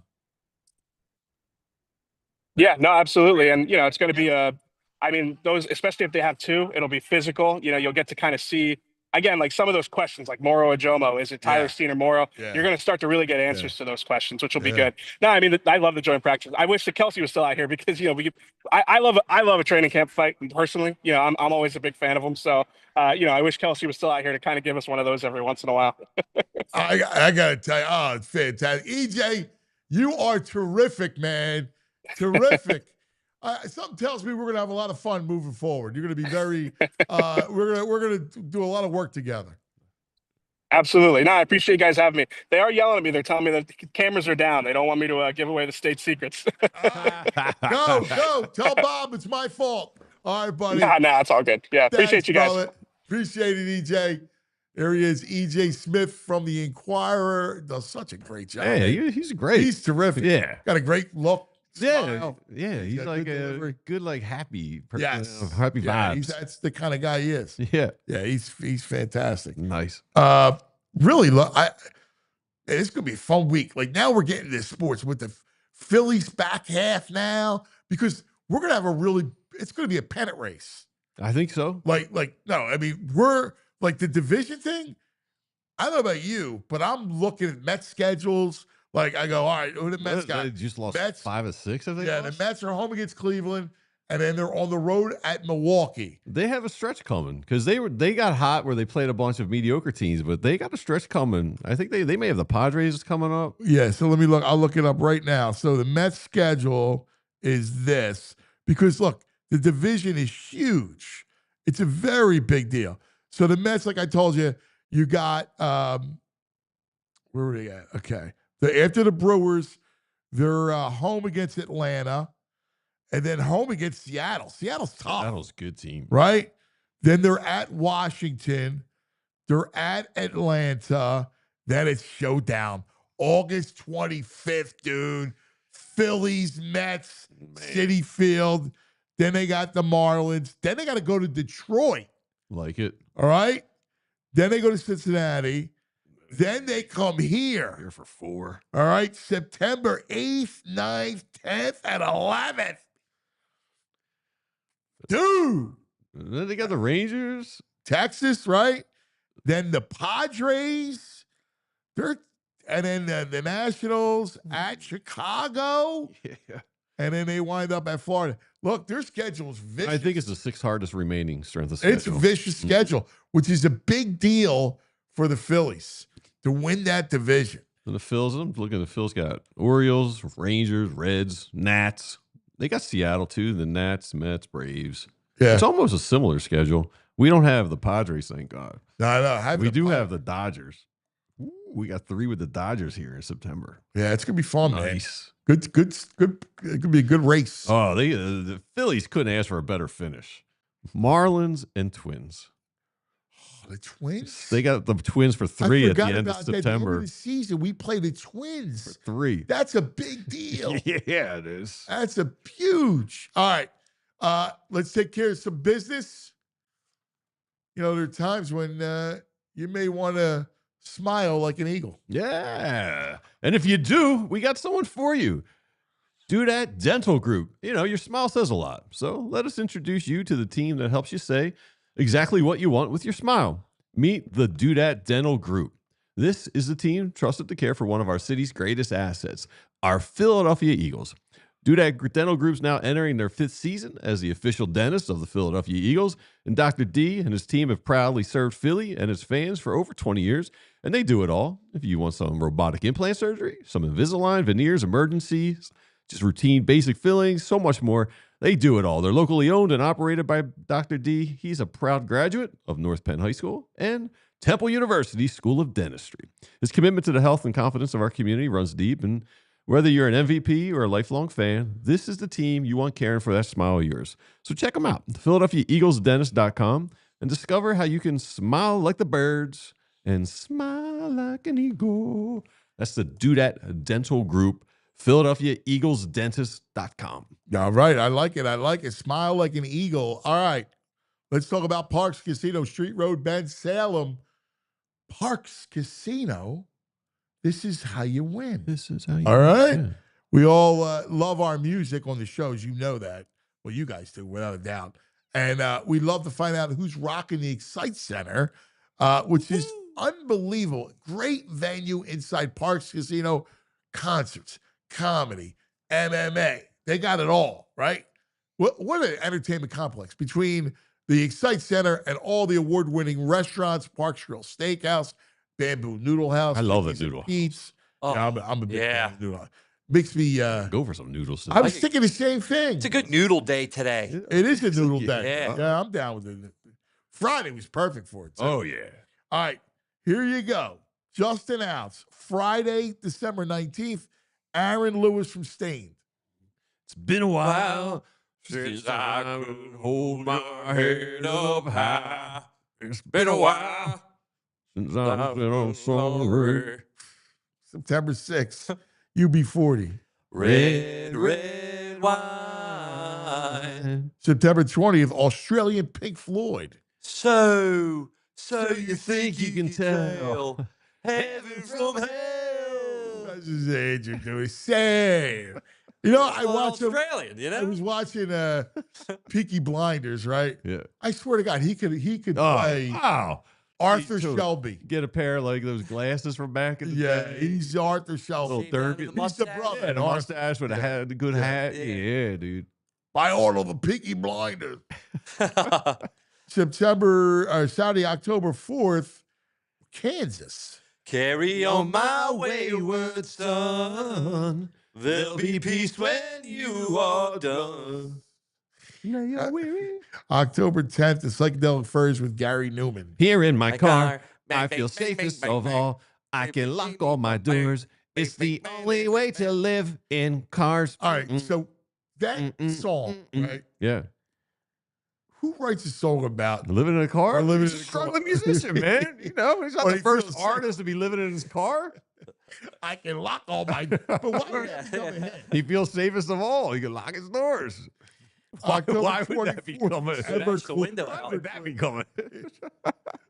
a I am still living with your ghost, lonely and dreaming of the West Coast. Saturday, October 25th, Queen. Is this the real life? Is this just fantasy? Caught in a landslide, no escape from reality.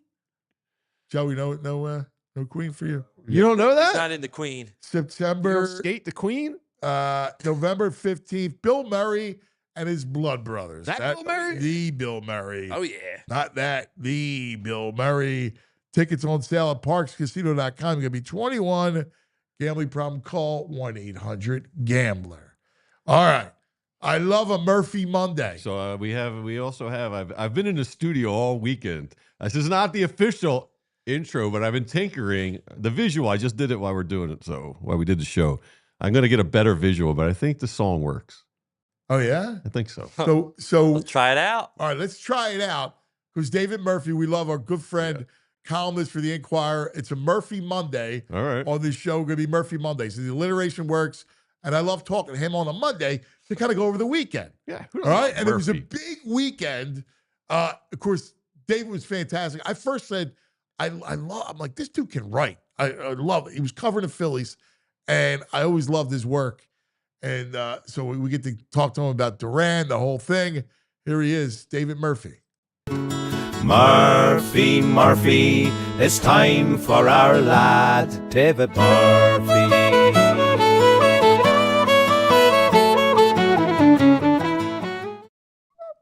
What do you think, brother?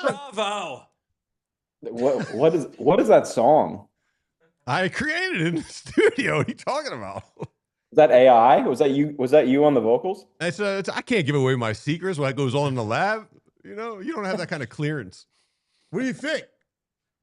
I like it. I like it. I mean, it looks like the font looks like a high school digital art project. Well, no. I did the visual aspect while he was talking the brain here because I didn't know. Okay. I was like, oh, Murph's coming on. I got to finish this up real quick so I can at least Murphy have you hear. Monday. You got to hear the song. I'll get a better visual next week. I love the I mean, picture, it's not- though. That the picture, song- of That you in the picture Daily will be News- incorporated. The in it, picture yeah. of you in the Daily News is fantastic. Yeah. Hey, rest in peace to the Daily News. Yeah. It's That's when it was- I was like, dude, I love the way you write. Like, you were a young writer covering the Phillies. And I was like, my man can write. Thanks, buddy. It's always good coming on here. I always get a big boost in my ego. No, I told you that first time I met you was how much I loved your. I thought you could Well, spin yeah, a phrase. I appreciate it, man. People don't know that Anthony Gargano could write a little bit back in the day. I may be starting again. So I think I had the itch last night when I was watching Duran, and I'm like, you know what? I think I'm going to start the column in September. Nice. For just in time for Eagles and Phillies. Yeah. So the first line was that Duran's entrance belongs at the Sphere in Las Vegas. His fastball belongs in jail. It is a deadly weapon. That's for sure. I mean, 103 was it last night? 103 last night. He topped. It was great. I was reading a breakdown of the trade back when it was made, and somebody had included the line of things to worry about. That his velocity was sitting at a career low, 100.3 when he was traded. It's pretty crazy when you're regressing to 100. You still got a long way to go. This is the real 100 miles, Giles. I mean, it's real, and what's devastating is the splitter, because when you're throwing that splitter at 98, 99, it's just so hard to clean and to barrel it. The thing is, I mean, we've all seen it. It's one of those things where guys like him, they impact the rest of the game. We saw it when Mariano Rivera in the World Series. When you've got a closer lurking there, and he's only pitching an inning, but it just lends a level. It creates a level of gravity within the opposing lineup for those first 8 innings that you just know he's looming there. He's a specter, and. Look, I think closer in a lot of ways has gotten to be an overrated position at times, but when you got a guy like Duran, he's very properly rated. I mean, it's a huge boost to this team. It's not just the stuff; it's the psychology. I mean, it lifts everybody. It does, and the spectacle, we saw it played out Friday night, last night on ESPN Sunday Night Baseball. And you start to think about what it's going to be like in October with a playoff. It'll just be ridiculous, man. Yeah, until he's coming into the game trailing 1-0, because because the lineup has 3 hits off of Sean Mania. You know, No, Bert. hey, look, you know, that's the one question they haven't answered, and there really was no answer. I mean, look, you can't build a lineup at midseason. You know, nobody does it. I mean, the Braves kind of did it that one year when they traded for, you know, Ozuna and all those guys, but you know, Harrison Bader is about what you can expect at the trade deadline. That's what it comes down to, and you know, it's a concern. But look, it's going to come down to Harper and Schwarber. You know, and when you've got Harp swinging the way he is, I mean, he's just as great as Schwarber is. There's just nothing like Bryce Harper when he's on a tear. You know. Yeah. And that's what you just got to hope for. I mean, look, the bullpen has gotten to a point where, assuming Strom hangs on and is what he has been, you know, you've got absolutely shutdown closer in the 9th. And then you've got as good a 7th and 8th inning guy really as you can hope for in Kerkering and Strom. And then it's all about Sanchez and Wheels. You know, I mean, that's the formula right there. It's very similar to what they did in 2022. You know, you get you know, the combination of Wheeler, Sanchez, and a great bullpen can win you 4 games in a 7-game series, and that's what you have to hope for at this point. You know.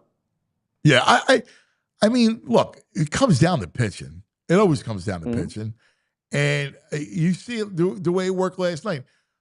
Sanchez is remarkable. If it was any other night but Sunday Night Baseball on ESPN, then, you know, I think Topper just puts him out for – he was at 83 pitches last night. Yeah. Well, and look, when you got Duran, you want to get him in there, you know, obviously. But at the same time, you know, you also want to save your bullets. You know, and it's I think it's actually an interesting thing to think about. You know, it's another – benefit that Duran has is that he is not he takes so much pressure off your starting pitching because he's not forcing you to go out there.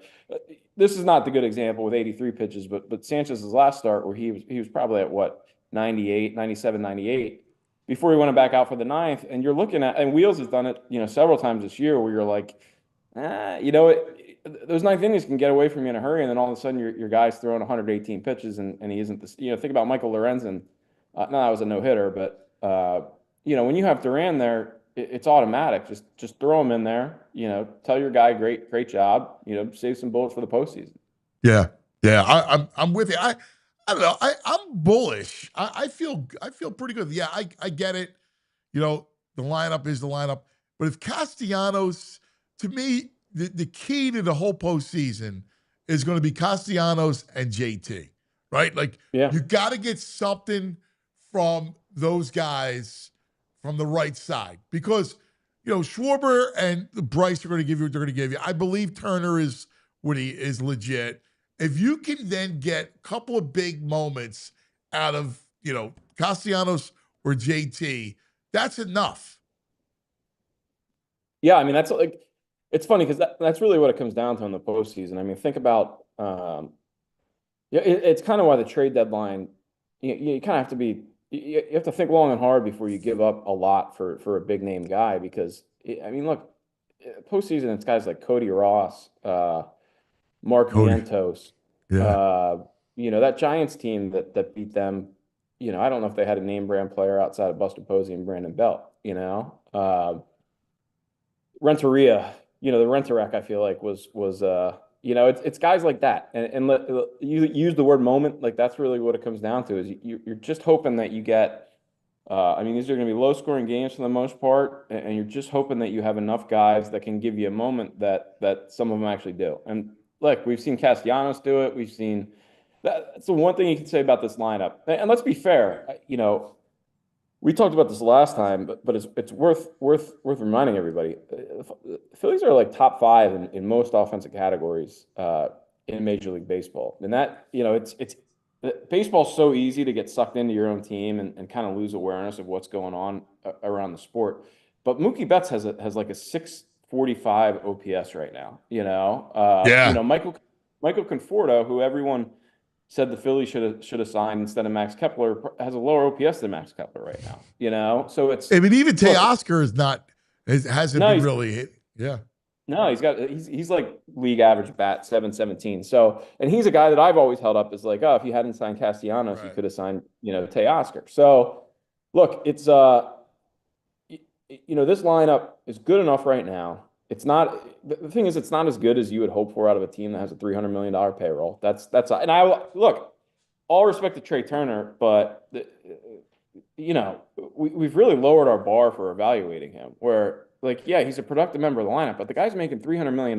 Like, you're hoping for more than like a solid, productive member of society. No, you're right. It's a great point. Because I'm all bullish on Turner, but yeah, for $300 million, you can mix in more power, right? Yeah, more five tools.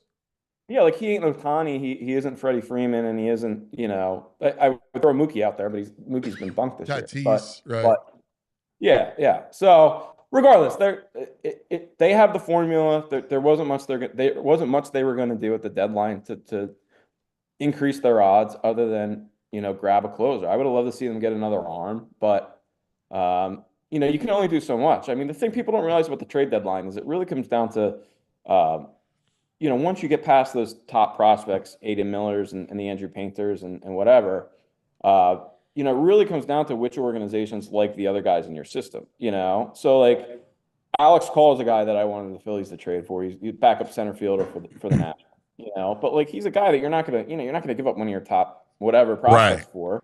And so essentially the Nationals are all the teams that are calling them, they're looking at it and they're like, oh, we like this guy, we like this guy from this team. So these guys win the trade. Like, there's no, it's not like fantasy baseball where you have like, it's like everyone's got access to these guys that you like up your bid. If another team doesn't like your players, they don't like your players. So it's it can be hard to, it can be hard. You can't it's hard to make deals, and the Padres have done it as well as anybody, but they've also, every year they cash in the entire system.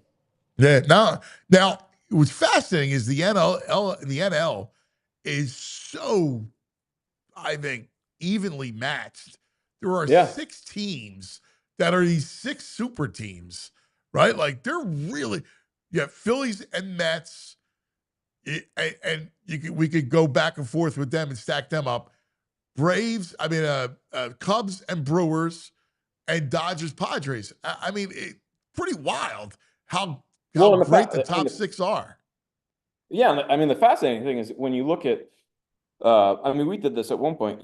Like that Brewers lineup, and I think they just lost Chourio. They've got. Like that, they don't have a superstar in the bunch, do they? I know William Contreras is starting to hit a little bit again. Yelich, Yelich is the most accomplished player. Yelich is like 43 years old. It's they're an interesting team, and they don't. The thing you can say about the Phillies is, and there's a reason why their odds are the second best. World Series odds are the second best, in the sport. They've got more talent than anybody else, other than that Dodgers lineup.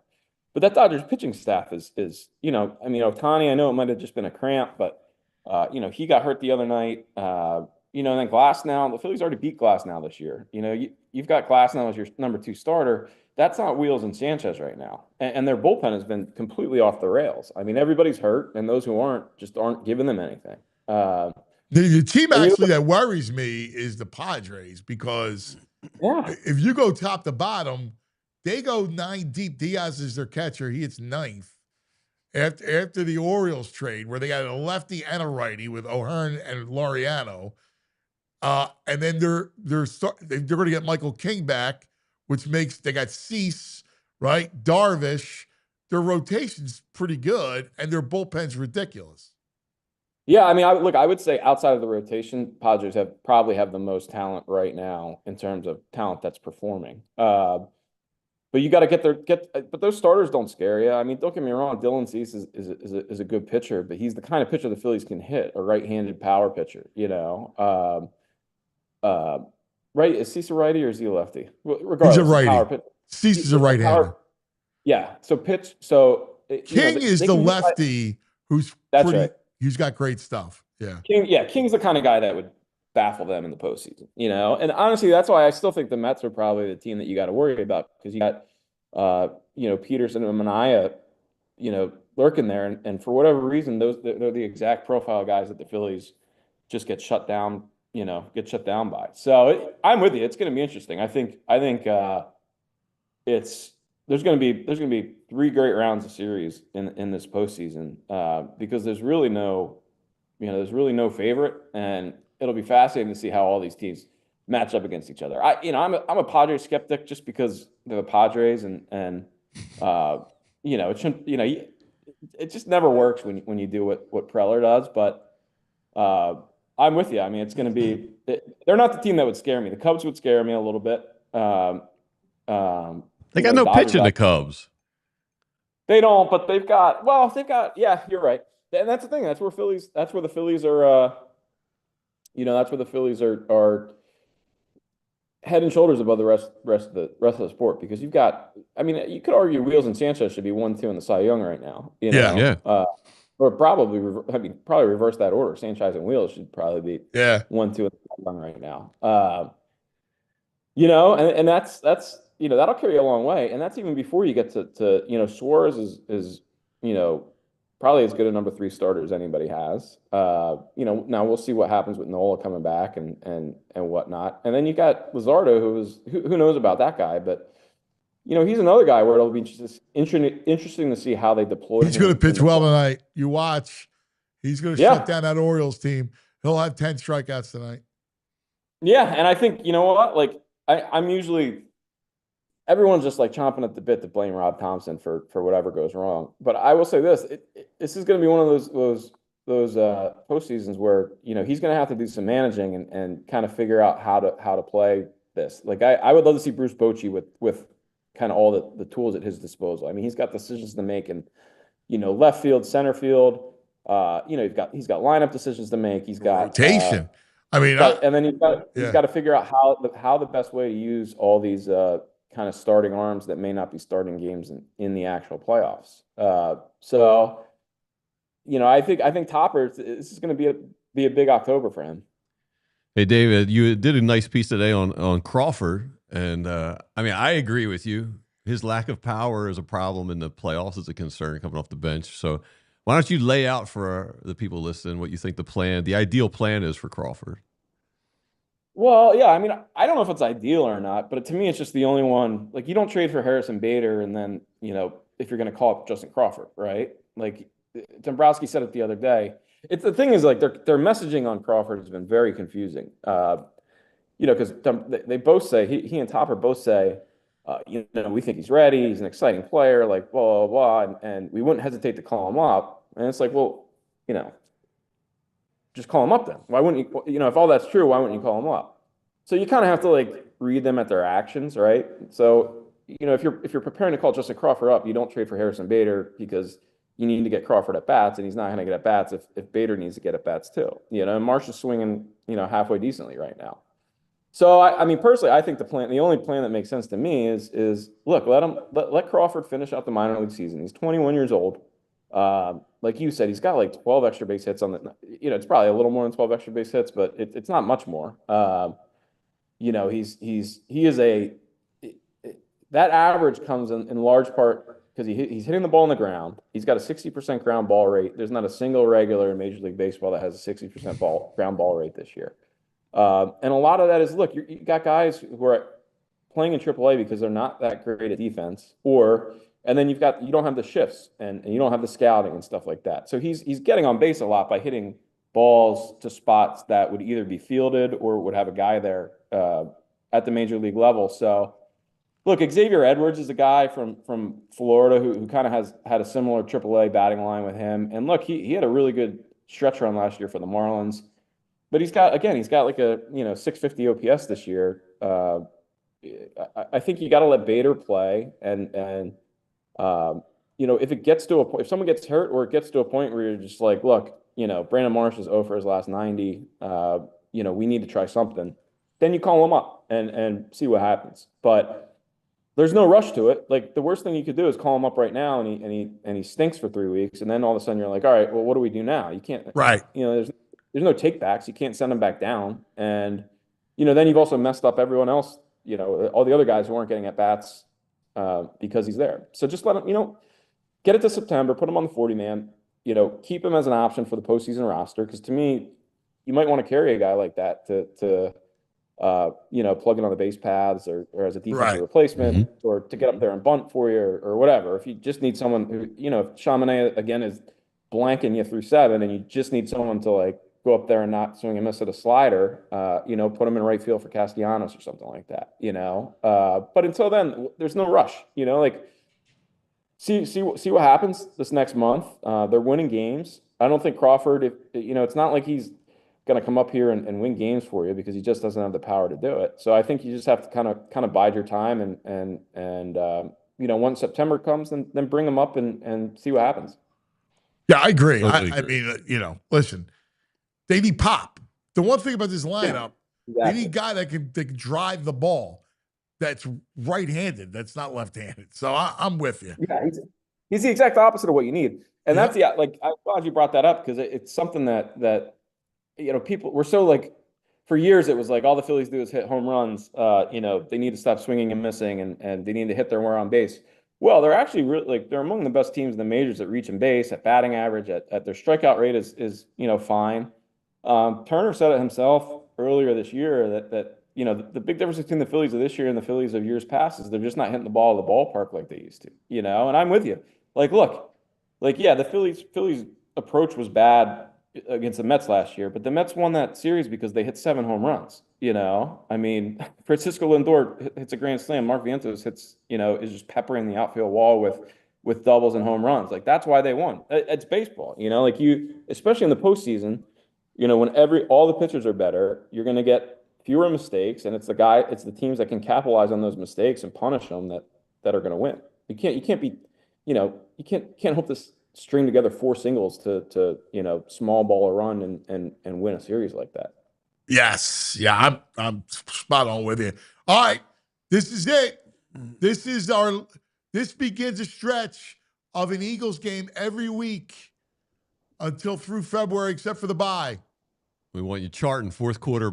Are you ready? Bengals, Eagles this week. I can't wait, man. I love football. I mean, this is just like the best time of year, I mean, growing up, I was, I had the Randall Cunningham Hutch jersey, and it's just like, once August hits and like you start getting a little bit of the chill creeping in, and dude, there's nothing. We were talking about the Hall of Fame game, and Sealski and Greg, they've missed the boat.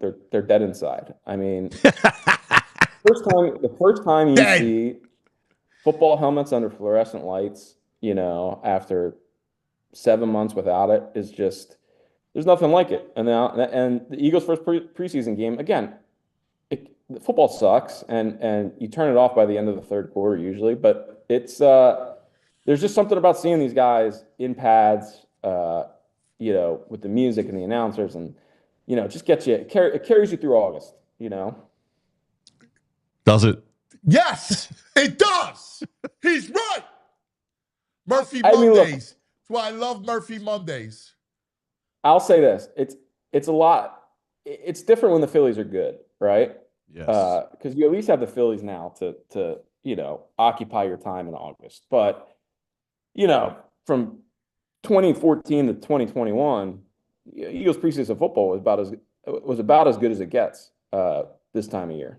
That's right. That's right. My brother, we love you. We love our Murphy Mondays, man. It's the best. How's the baby? I can't wait to see the evolution of the graphic and the music. The baby's great. He's awesome. He's doing the same thing he always does, eating bottles, messing up diapers. That's it. Hanging out with Grandpa right now. So he's doing great. Good. All right, we love you, brother. Thanks, pal. Thanks, guys. There he is. David Murphy, columnist, Inquirer. He is a really good writer. He is a very excellent writer. Yeah. He is. I love his work. All right. Time now. Back in the day. right after overtime.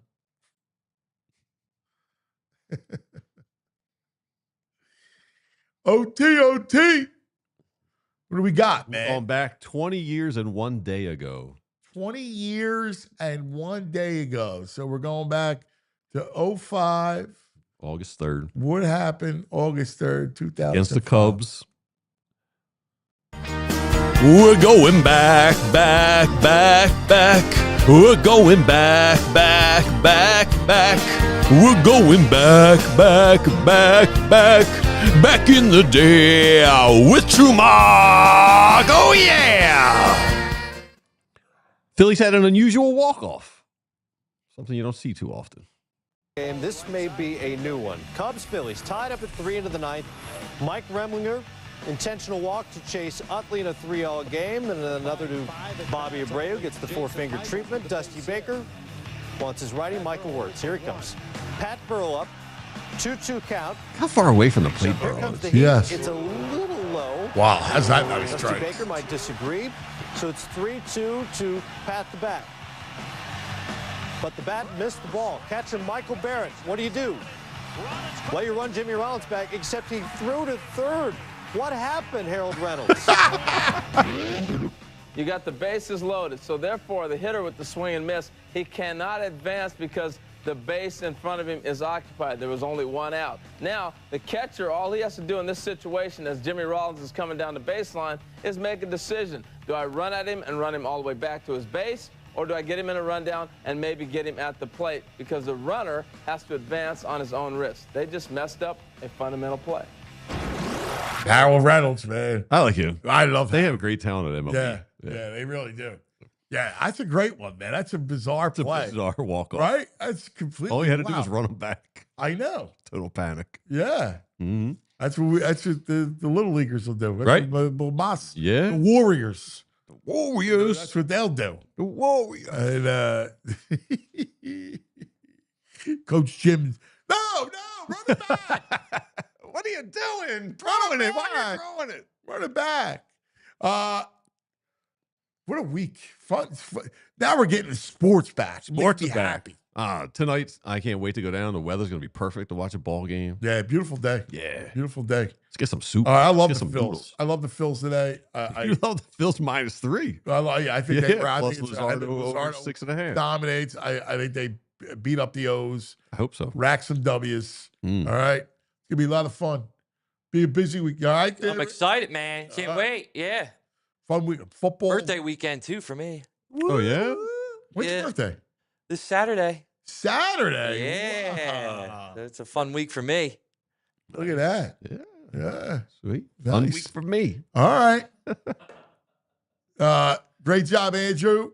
Birthday week, man. I love how birthday became birthday week. Yeah. Some people run it a whole month. Yeah. Yeah, the month is too much. Come on. Yeah. Great job, Joey. Everybody, thanks for hanging. We love you. Be a fun week. Let's get nuts. See you tomorrow. Y'all silly like the mayor.